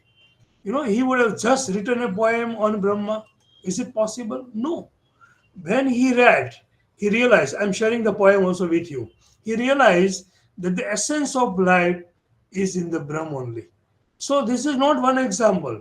There are thousands and one examples, right, where you find that there is an influence of Upanishad in literature. Now I'm a man of literature, right? And since I'm a man of literature, I can talk about literature. The point is that if in literature you have influence of Upanishad, in the philosophy you have influence of Upanishad, is it possible that in culture and science there will not be? It is not possible, right? Because influence are collective. So if few thousand years back, if Plato was influenced by the philosophy of Upanishad, or if Aristotle or Socrates were influenced by philosophy of Upanishad, I can prove that. I can quote dialogues, right? I can quote poem. I'm right now, my research project is still going on, and it will take 2 years, right? And time will come, right, when the people will realize that no. Point is that if as a professor of English literature, I can find 100 examples that from whether it is Germany, whether it is Greek, whether it is Latin, everywhere your Upanishad is there, everywhere your Indian knowledge is there. Similarly, you can also do the work. So the objective is that gradually, we develop the interest. Now, if this is what it is very interesting, foundation course. Number one, we must understand that there is something called Bharat Vash. Now, the use of the word Bharat, right, is problematic in a political situation, right? But actually, it should not be, right? Because the word Bharat, right? Bharat is not the word coined by the present government. Is it so? Like, what do you think? How the word Bharat came into existence? Long back. There is a slok also. There are references also. Look, Bharat Varsh. We have been using this word, right, for hundreds of years, thousands of years, then why should we have problem with the word Bharat? Now, in order to understand that, right, you must understand there are many sloks where you have Bharat. If you don't believe, you can search in Google as well, right? So you realize that even our Rishi Muni, right? ऋषि मुनि है, they have defined the word Bharat के भारत क्या है कि भाई हिमालय पर्वत से शुरू होके हिंद महासागर जो है उसको हिंदुस्तान कहते हैं, भारत कहते हैं, भारतवर्ष कहते हैं। तो रामायण और महाभारत में भी भारत का रेफरेंस है, भारत के श्लोक है। तो हम ऐसा कैसे कह सकते हैं? हमें स्टूडेंट को समझाना होगा कि भाई जो भारत है वर्ड, वो कोई आज का वर्ड नहीं है, ये तो सालों से है। तो IK, one of the objectives of IKS that you understand what is Bharat, right? So Bharat was a land of natural environment, and what is entire Sindhu civilization, Ganga Ghat, and then you have foundation of Indian civilization. कि भाई what are the foundations of Indian civilization? Ramayana and Mahabharata, Ved and Puran. You must understand, unless we understand, unless we value, and unless we believe our Vedic literature, our Vedic Ityas, Ramayana and Mahabharata and Puran, and mind well, these are again not the texts of Hindu religion only. It is a way of life, right? So don't think, right? You know it very well that there are many Muslim scholars also, there are Christian scholars also who work on this. So I don't want to mix up, right? So don't think when I say you read Ramayana and you read Mahabharata, that doesn't mean I'm preaching Hindu as a religion. That is your choice, right? Which religion you believe, I don't mind. But still, such time you are living in Bharat, you are a part of Bharatiya. You may be Hindu, you may be Muslim, you may be Parsi, you may be Sikh, you may be Jain. All of us are in a broad umbrella Bharat, and that is why we all are Bharatiya. Somehow we have to understand that concept. So IKS also works on that, right? My Sikh brothers are also Bharatiya. Jains are also Bharatiya, right? So point is that Muslims are also Bharatiya, Parsis are also Bharatiya, Hindus are also Bharatiya. So this also we have to understand that ultimately in Sanatan Sanskriti, such digressions were not there. And that is why if we read, then and then we can argue that we and then we have different Indian language science. So we have Vedic literature, right? We have Jyotish, we have Kalp, we have Ayurveda, and now recently, for information, one of the research scholars of Oriental Institute in MS Institute of Baroda, his paper has been published in one of the Scopus journal from Germany, where it has been proved that plastic surgery, not exactly, but Indian rishis and Bharatiya people had knowledge of dealing with the disease of organs, right? Disease of what you can say, opposites, right? Now imagine if 7,000 years back we had reached civilization. Do you think that there were no disease, there were no doctors? You know, there were doctors, but they were not MBBS. We had our own plants, we had our own system of food. Look what our science says, that your food is your medicine. Recently, I was reading one 17th century book, Bhojan Kutuhalam. If you, I wish I could have, got that book when I was very young. Otherwise, if you read that book, I think you will never fall in. Such a wonderful book, And Bhojan Kutuhalam, is a 17th century textbook of food. What is the role of food? Which food we should eat, which food we should not eat, etc. So I'll share.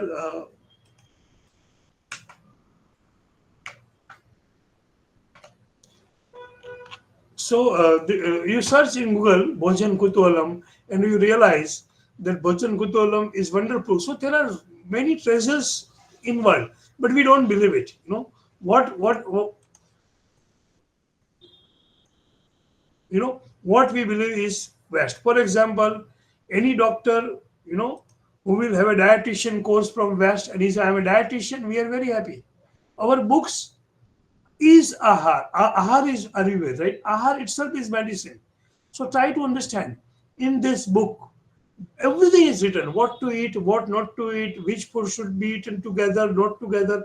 Point is that we had the entire system where there were less possibility of disease.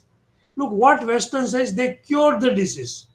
We advocate, we teach how to avoid disease.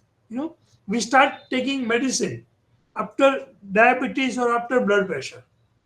We never bother how can we overcome it. Our text has always taught us. So anyway, this is one example. So whether it is a science or whether it is any discipline, right? We always had. Then we have language science, we have phonetics, we have grammar, we have vyakaran, we have entire linguistics. So linguistics is not a new branch. Panini and all they have done long back. And then we have mathematics also. Now most of the Western critics, right, they don't believe that we had knowledge of maths, but it is not so. Look at the figures, look at the archaeological survey, look at the different sites of Mohenjo-daro, Indus civilization. Is it possible that without mathematics, people from Indian port would have reached to Africa or Persian countries? Is it possible? Is it possible that without knowledge of space, without knowledge of science, without knowledge of mathematics, one person can travel from ship from Lakpat to Persia or Kutch to Persia? The entire seashore, we had absolute business.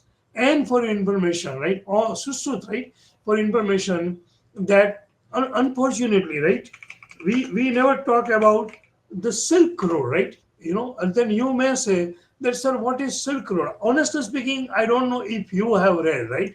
But in my book of history, or in my book of sociology, anywhere, I have heard about the Silk Road.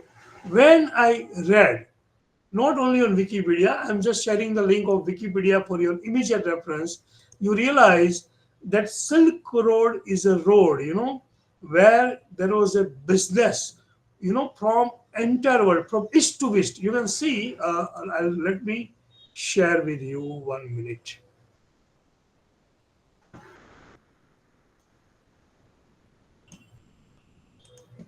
Yeah. See, so this is information of Silk Road. You just look at this map from this, and that was when 104 BCE, right? Imagine thousands of years ago. And what was the size? 6,400 kilometers, 400 miles route. Central, East, South is West Asia, East Africa, everything. And the Silk Road derives the name from silk textile, right? So China, India, this is the entire route, right? And plus, again, the information in Wikipedia is problematic because this article is again written by Western, right? So not due credit is given to us, but still I'm very happy that we exist. We exist. So entire Silk Route, passes from old Hindustan. This is the boundary, right? So you can see, and we know it very well that we always used to, have silk as well, right? So imagine that even the Indian portion, right, is there in the list. So Silk Road sites in India, right? Now, if you read this, so you can see that from Bihar, Jammu, Kashmir, Maharashtra, Pondicherry, Punjab, Tamil Nadu, and UP, right? There was this Silk Road, right? And when thousands of years ago, during Gupta period, Buddha period, right? And even today, and that is why in Bihar, we have relics too. That is why our Nalanda Vidyapit and our Taksasila Vidyapit were in the Bihar of today. Why? Because Silk Road, when there was no birth of Western people, no America, no London, right? We were doing the business. We were in the business with the world. So when somebody says Vishwaguru, right? It is not just imagination, it was a reality. But unfortunately, nobody has told you. And therefore, we are not able to respect the pride. And therefore, we argue that what is the meaning of remembering glory. I am not an expert, but how I want to ask this question, and I don't want to answer. How many of you knew that there is something called Silk Road, and the Silk Road was a part of India during Kushan period? We were doing the business on through these routes, right? And what we are taught that Columbus discovered India in 15th century and 14th century. Why this information? And you can see that there is a concept of Saraswati Nadi. Everything is there, right? You have Vaishali, right? All the names which we have in our Vedas, right? Everything is there. So this is the location of Silk Road, right? So read, go home and do more work on that. Point is that we must have, first of all, respect for our nation, that we had a rich heritage. And when somebody says what is the meaning of past, I'm very sorry to say, but we don't know about past also, right? I don't know, right? Though I have been working for the last 5 years, I think I don't know even 0.1% of the rich heritage of Bharat, right? Don't know. Every day is a new thing. Oh my God, Silk Road, I never thought. Pythagoras, I never thought, right? So point is that unless we discuss in refresher course, maybe I don't know, not all teacher will carry forward, right? Maybe somebody will inspire to work. Maybe somebody will talk to their student. When they teach history, that okay, this is a history prescribed by NCRT, right? That everything happened after 15th century. Nothing was there in India. Mughal came, Britishers came, right? And then we had the story of Taj Mahal and Qutub Minar. If you want to tell that history, is fine. If you think that this history is more interesting and more relevant and more true, you talk about that. Point is that if we know, if I know what heritage is, what India was, then and then I can do research, then and then I can talk to my student, right? So, objective of IKS is that so that we discuss, we learn, and again, no compulsion that you believe. There is absolutely no problem, right? India is a free country, right? And India is such a free country where everybody has a freedom. Even by living India, you can have India Murdabad, right? You can be a student in the university and still you can say Hindustan Murdabad. We have complete secular country, right? So everybody has a right to there was one professor, you check it. She start whenever she starts the lecture, she has her map of Hindustan as ulta. One JNU professor or Delhi University professor, that India is ulta. So point is that we are aware about those people, right? Problem is that for 75 years, we had only one narrative of so-called secular and narrative of West. And those who worship West, those who support Western theory, they were considered as scholars. And those who talk about truth, those who talk about Indian heritage, those who talk about Sanatana Dharma, those who talk about the past glory, they are considered foolish. And when I talk, somebody feels that I am making other foolish, right? So this is very, nonsensical statement. Anyway, point is that the basic mission of IKS, right, is to spread.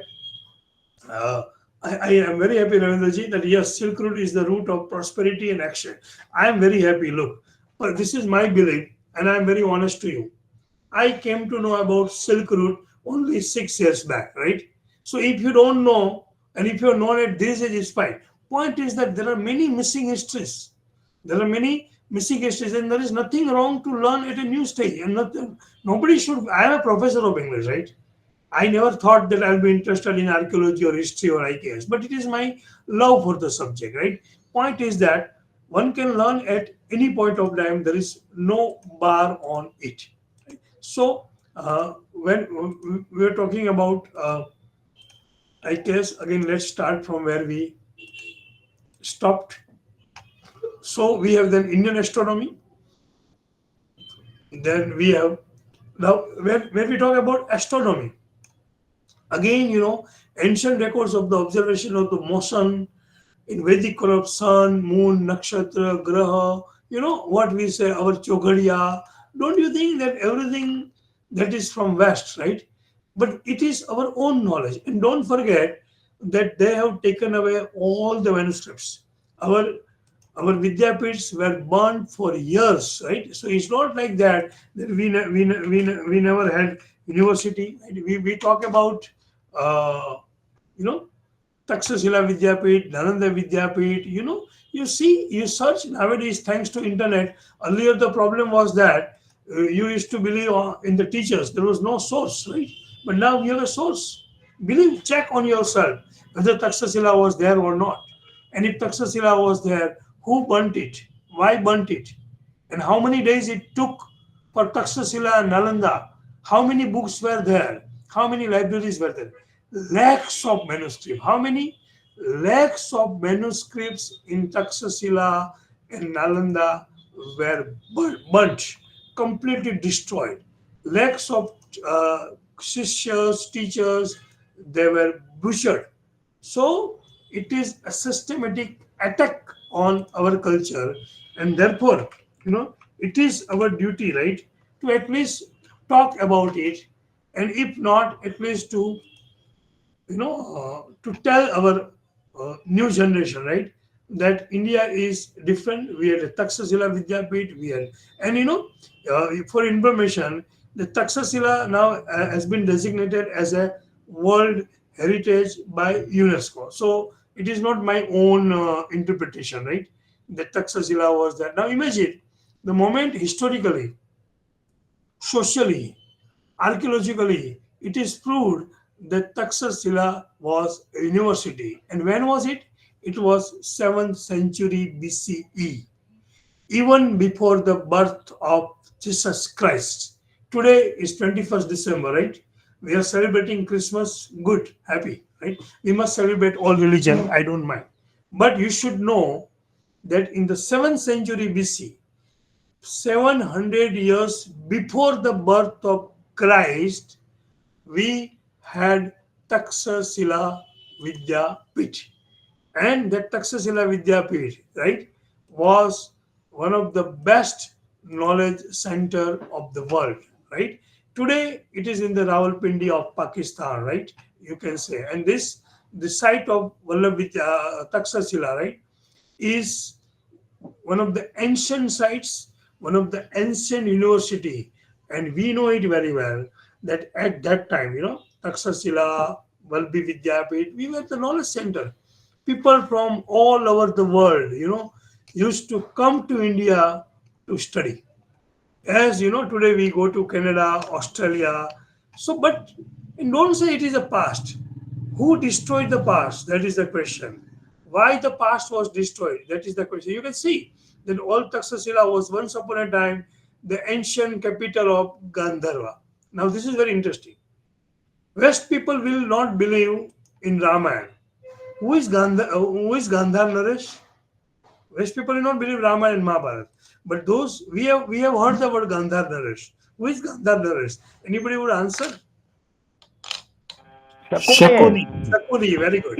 Now this is very interesting. So you don't believe in Ramayana and Mahabharata. You don't believe in that. Okay. But your UNESCO will believe, right, that old Taxashila was the capital city of ancient Gandharva Desh, right? Gandharva country. Eastern shore of Indus civilization to the Central Asia. Around 1000 BC. Very interesting. This is by West, not my interpretation. That means they don't believe Ramayana and Mahabharata. They don't believe in Shakuni, Gandhar Naresh, but scientifically, historically, and archaeologically, it is their own version that Gandhar as a country existed. Gandhar country was in the eastern shore of West Indus River, that is Indus civilization, and it was a part of Indian subcontinent, Central Asia, and it was founded 100 years BCE. So even though I don't believe 1000 years, sorry, but even if you count 1000, so in their own word, it is 3000 years old. Taxashila changed hands many over the century, right? So, and finally it was destroyed in the 5th century by Huna. So imagine till 5th century, 7th century, we never had any problems, right? As I told you, you have to understand the problem started after 9th century, right? So, okay, go home and read more on Taksasila, more on Nalanda, so that you realize, right, that those who believe, right, that Mahabharata is a story, Sakuni is a story. Now imagine how can Gandhar Naresh word be there in Sanskrit, right? And scientifically you believe that Gandhar is there. But the moment you believe Sakuni, the moment you believe Gandhar Naresh, there are 1001 examples of characters, of events, each and everything. No doubt, I do agree that as time passes, the retelling of Ramayana and Mahabharata might have taken place. I don't doubt. But even if you believe that the edition of Ramayana and Mahabharata that we have today, even if there is a digression of 20%, 30%, 40%, then also 60% truth, 60% incidents, 60% stories, are not stories. They are the real events of the society. They are the real social fabric of the society, and they are the integral part of the society. The only problem is that literature, science, archaeology, all of them have to work together to challenge the Western narrative. Look, my only request to young teachers, the young researcher is that we must challenge the existing narratives by the West. Even so. Now let's go to astronomy, and then you have 7 number is Indian health science. We know it very well. I don't have to tell anything to you that our Ayurveda, we had immense property. We have concept of guna, concept of those. Entire. I mean, I don't have to tell you because all of you are familiar. Then next component is what?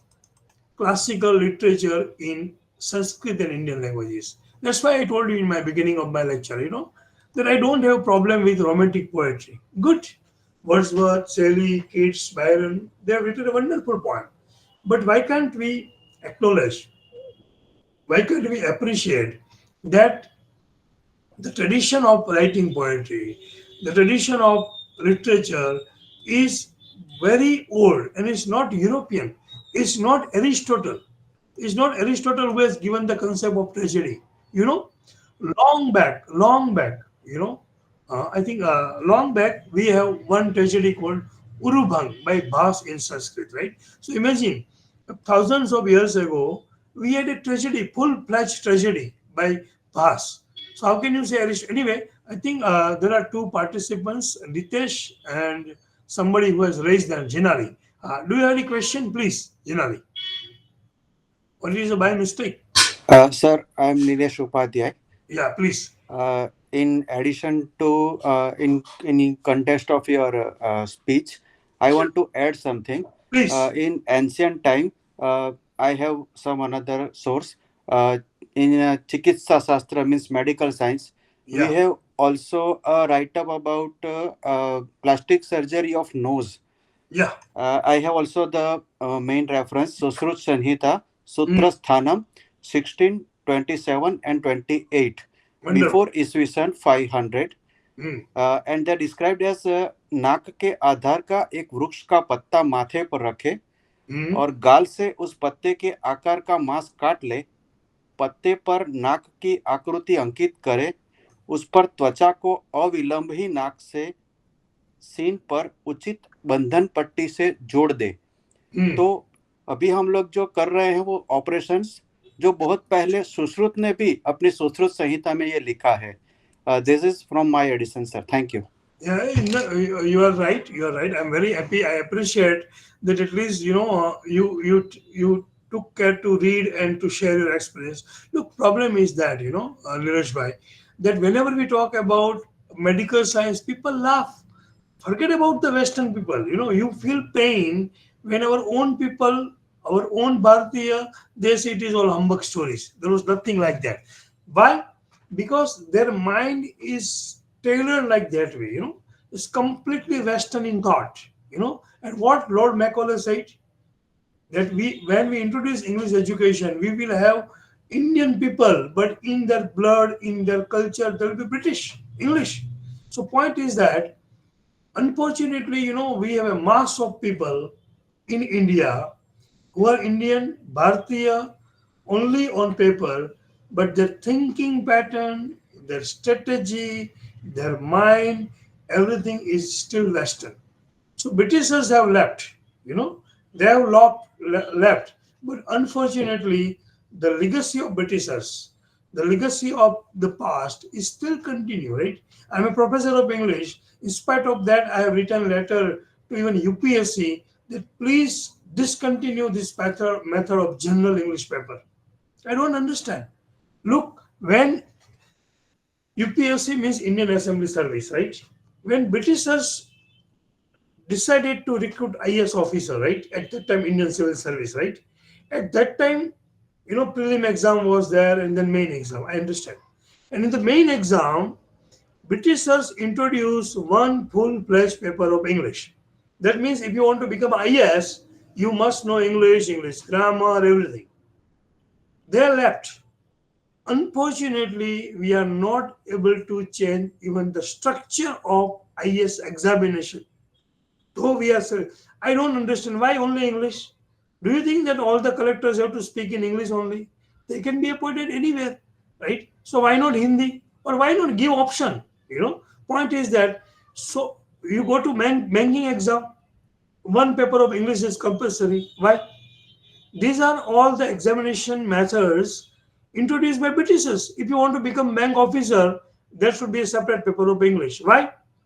Because it was the need of the Britishers. They wanted only those Indians who were good in English, right? Good clerks. Look at the UPSC paper of English. Look at the syllabus.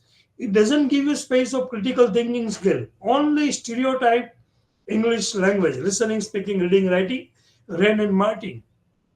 When any teacher of English prescribe Wren and Martin, I feel pain. We are more than 100 crores of people, right? Lakhs of teachers of English. Do you think that we have our teachers have not written a good book of English grammar? But still, our convent school swear Wren and Martin is the best.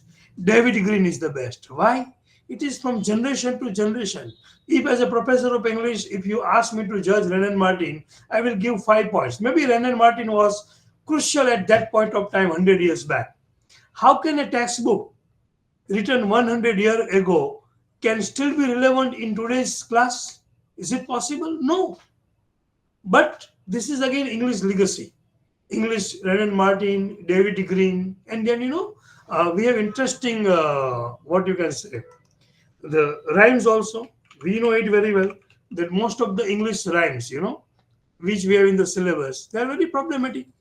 Jack and Jill, and then we have this chubby chicks, right?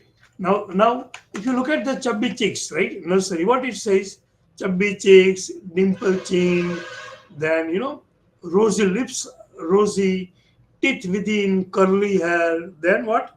Eyes are blue, right? Now you read that rhyme and let's discuss it. Personally, I feel that we should debar this rhyme. Why? I tell you. In Indian school, where the kids, children at the age of 5 years, right? They are of a different culture, and our definition of good poetry, is something which develops sense in your life. Now you tell me what you learn as a child. Chubby cheeks, dimple chin, rosy lips, teeth, teeth within, curly hair, very fair. Now, and then eyes are blue, lovely too. Only 4 lines. Tell me, how will you find this type of girl in India? Not possible. So, from childhood, the Indian children in the school itself learns one lesson, that a beautiful girl is one with chubby cheeks, dimple chin, rosy lip, and particularly in the south side, if you go, You will not find it. Not even Gujarat also you will not find it, but maybe some closeness. So this is a very wrong discourse that at the tender age of 5 years, you are teaching children what is beautiful. And this seed, which is planted in the nursery rhymes, becomes a tree when he or she is in the college. And in the college, his eyes are searching only this type of girl. And according to him, he would like to marry also, not to educated, Vinay, Sanskari, but he would like to marry a girl who is white, a very fair, right? So this is a gender bias. I have written a research paper of uh, 5,000 words. And the name of the research paper is English Rhymes in Indian School. And I have analyzed 10 rhymes, how these rhymes are problematic, right? Now, if you have a child of 5 years or in your neighborhood, you just make a question answer that beta, which is the use the word best, not beautiful, which is the best girl in your college class. He will say XYZ who is white. Try to understand. We have stopped children for identifying and appreciating the quality. Tender heart. We don't tell them that look better, even if a girl is black, but if her heart is gold, she is good one. We don't tell them that there may be a lady whose skin is neither black nor white, but it will be British, but she is good. We, in our Indian education system, in Bharatiya Gnan Parampara, we never talk of the skin, we never talk of color. But these rhymes, one more thing, and then teacher's pet is that you. What is it? It against germinate the idea that in order to be successful, in order to be good, you should be teacher's pet. What nonsense! Teacher's pet, right? That means if you are, it is a kind of bribery. If you are not teacher's pet, that doesn't mean. And what is the definition of a teacher? Because it is English culture. So pet student is not Indian concept. Show me one word where there is, pet student word is there. So this is one examples, and then again it repeats, eyes are view, teacher's bag is that you. That means a girl who has chubby cheek, dimple chin, rose, lips, everything, plus if she is teacher's pad, that is the best girl. This is what we teach to our children. And not only that, I feel pity for the parents. When the guests come, they will call the children, beta, beta, wake rhymes gako, and beta without understanding, parents without understanding, Jack and Jill and chubby cheeks, and people will clap. Foolishness. It has nothing to do with our culture, right? But unfortunately, we are not able to decolonize English education system. So ICAS is an attempt. ICAS is a way out to decolonize English education system. And these rhymes also questions the discourse of cultural hegemony. You feel insulted. Any girl with a black skin feel insulted because it is racial. Not only that, there are many rhymes where even sexual assaultation is there, gender bias is there. What is Jack and Jill? Jack and Jill went up the hill. Who will fall? Not Jack, because Jack is a man. Jill will fall down. No problem. Jill will fall down. Jill will need the support of a man. But when both come down, the mother is cleaning the utensils, bartan manjari. So that is also a negative role of a lady. The lady falls down, you need a support of man. And who is mother? What is mother doing? Household work. Jill's mother was doing household work. So is it not a gender biased picture that women is for household work? Is it India or it is West? You check each and every rhymes. It is full of sexual connotation. It is full of the politics of body, politics of color and caste. Anyway, this is not the right time. Otherwise, I can deliver 1 hour lecture only on English rhymes, that how English rhymes are problematic. I think Wasim has shared the link, but that is abstract only. Yeah, but I'm very happy that you shared it. Western culture has Yes, given. yes, we have to pay for the full article, sir. No, no, I can share that PDF with you if you want to read. Anyway, so point is that that Indian education system was so rich. You know what we say, putrat sisyat ichet parajayam. You know, putrat sisyat ichet parajayam. That means it is desirable that you get defeated by your children and by your sisya, right? So we have this parampara, right? Or Jur drone, or anyway, let's very quickly, because now we are running short of time. Yeah, let's close Chubby Chicks. But yeah, I'll be very happy if you can read that article. Yeah, so we have Indian education. So when that's why, you know, why the discourse of rhyme came, because in Indian education we talk about preservation of culture, tradition, dharma through education, samvad, pravatna. Look, if degree is only knowledge, then we have many terrorists, many culprits, cybercrime. What is cybercrime? See, the computer software engineers. What is the meaning of, you know, getting a degree of software engineer from IIT Roorkee and then you are involved in cybercrime? Try to understand where our youth is going on, right? Most of the cyber crimes, you know, that gangs are highly qualified software engineers, computer techno savvy. Why? Because we told them this is what knowledge is, but we have not told them how to use the knowledge. And that is the difference between Western education system and Indian education system. You know, Sa Vidyaya Vimukti, right? Our concept of Vidya is different. Western concept of Vidya is different. There, more otherwise, you know, you tell me, how can a brilliant student having excellent academic career, more than 90% marks, clearing common entrance tests, getting admission in IIM or IIT, after getting degree, after getting a job, again you are involved in, you know, activities which are legally prohibited, cyber crime, destroy, even terrorism, right? Right? Like to use weapon is not a small skill. You know, you require special skills, but you should know where to use weapon. Weapon is not to use to kill innocent.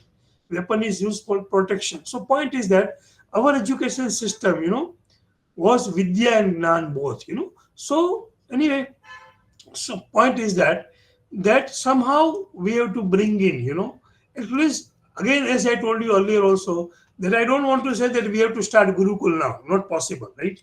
It is not possible. We cannot have even Sanskrit as a medium of instruction. What we are trying to say, that how can we bring in that basic principles which were pioneer in our system, right? That is what question is. So the purpose of knowledge in India, look, so we know it very well that we have Paravidya, you know, entire concept of Vidya. One can write a separate chapter on what is Vidya. But unfortunately, there is no equivalence in English of Vidya. If you have, I will be very happy. But I don't think we have. Right? Because Vidya is not knowledge. Right? ગુજરાતીમાં કહેવાય છે ને વિદ્યા વિનયથી શોભે છે. The Vidya Vihar, right? Vidya Vihar school. But what is Vidya? They talk about bookish knowledge only, right? So anyway, there are several issues, you know, and that is why, you know, the government is trying its level best to bring in.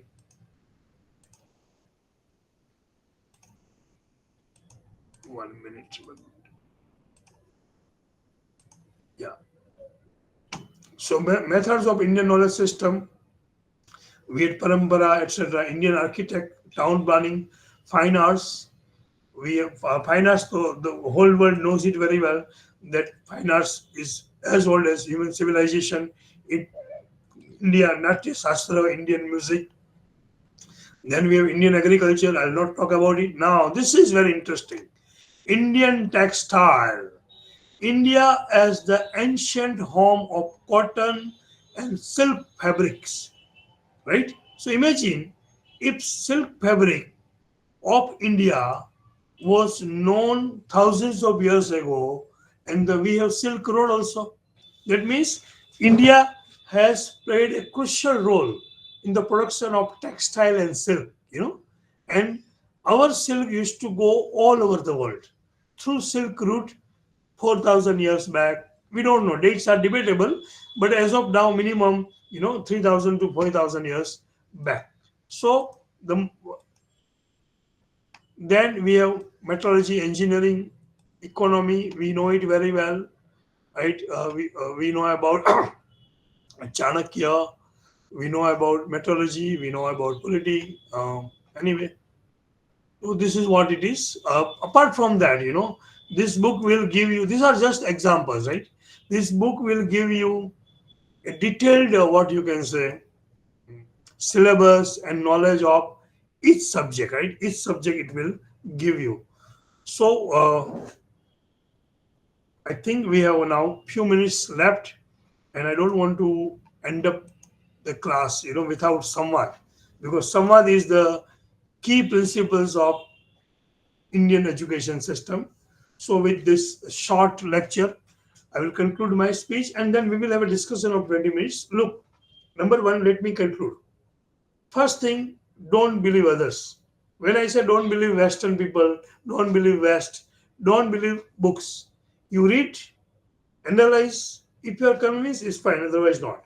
So my objective of today's lecture is not to deliver a lecture, but objective is to open your brain, open your eyes towards certain aspects of facts for which you might have a misinterpretation, right?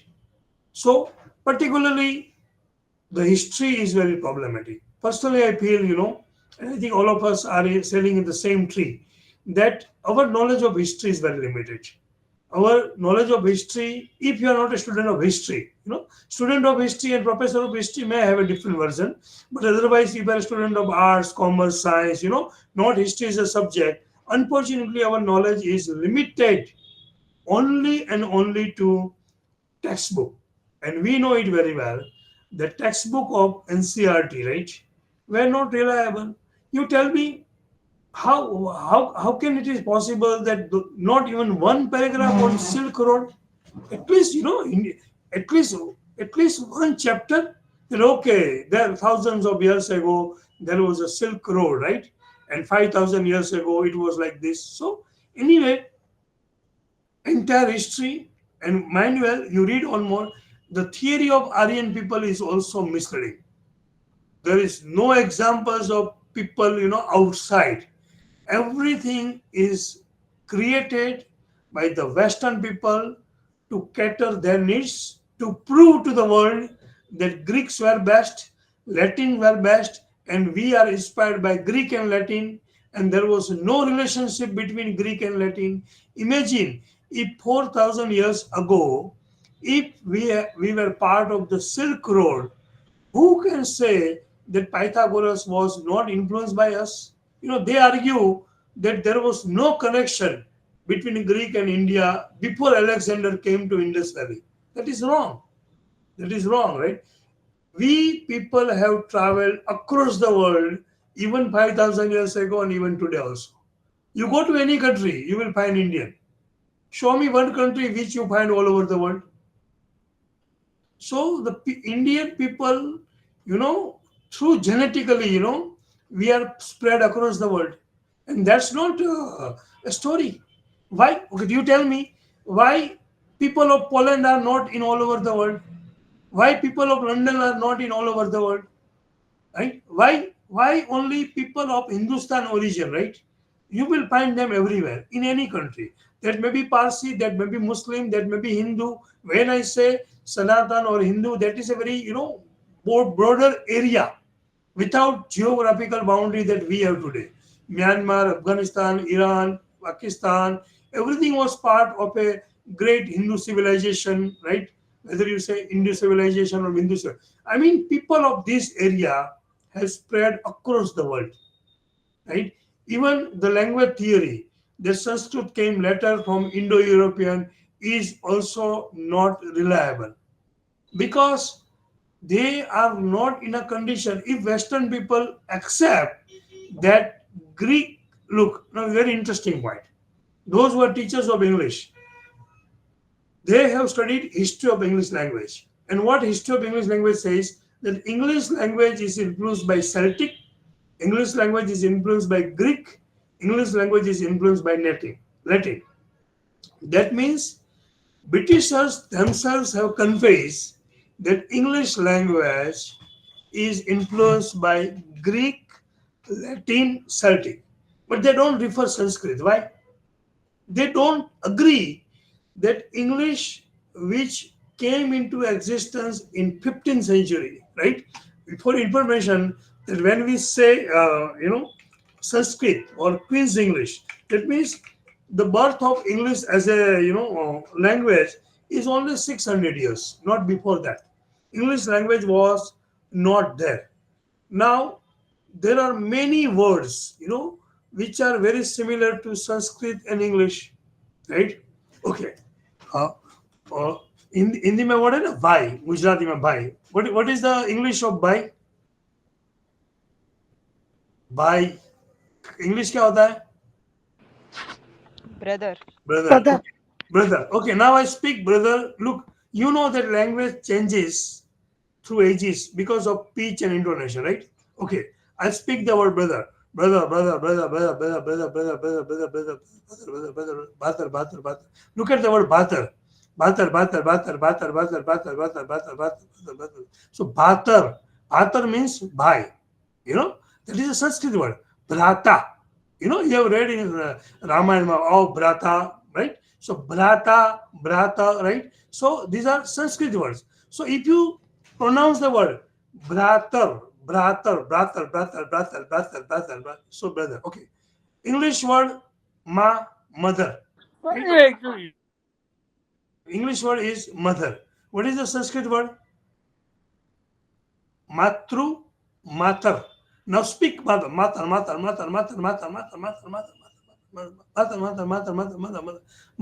So when matar, from 100 years it was your matar.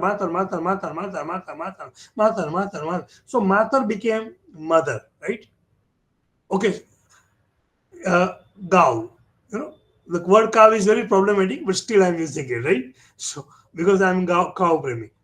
So we have, English word is cow. What is Sanskrit word? गाय को संस्कृत में क्या कहते हैं? Cow, right?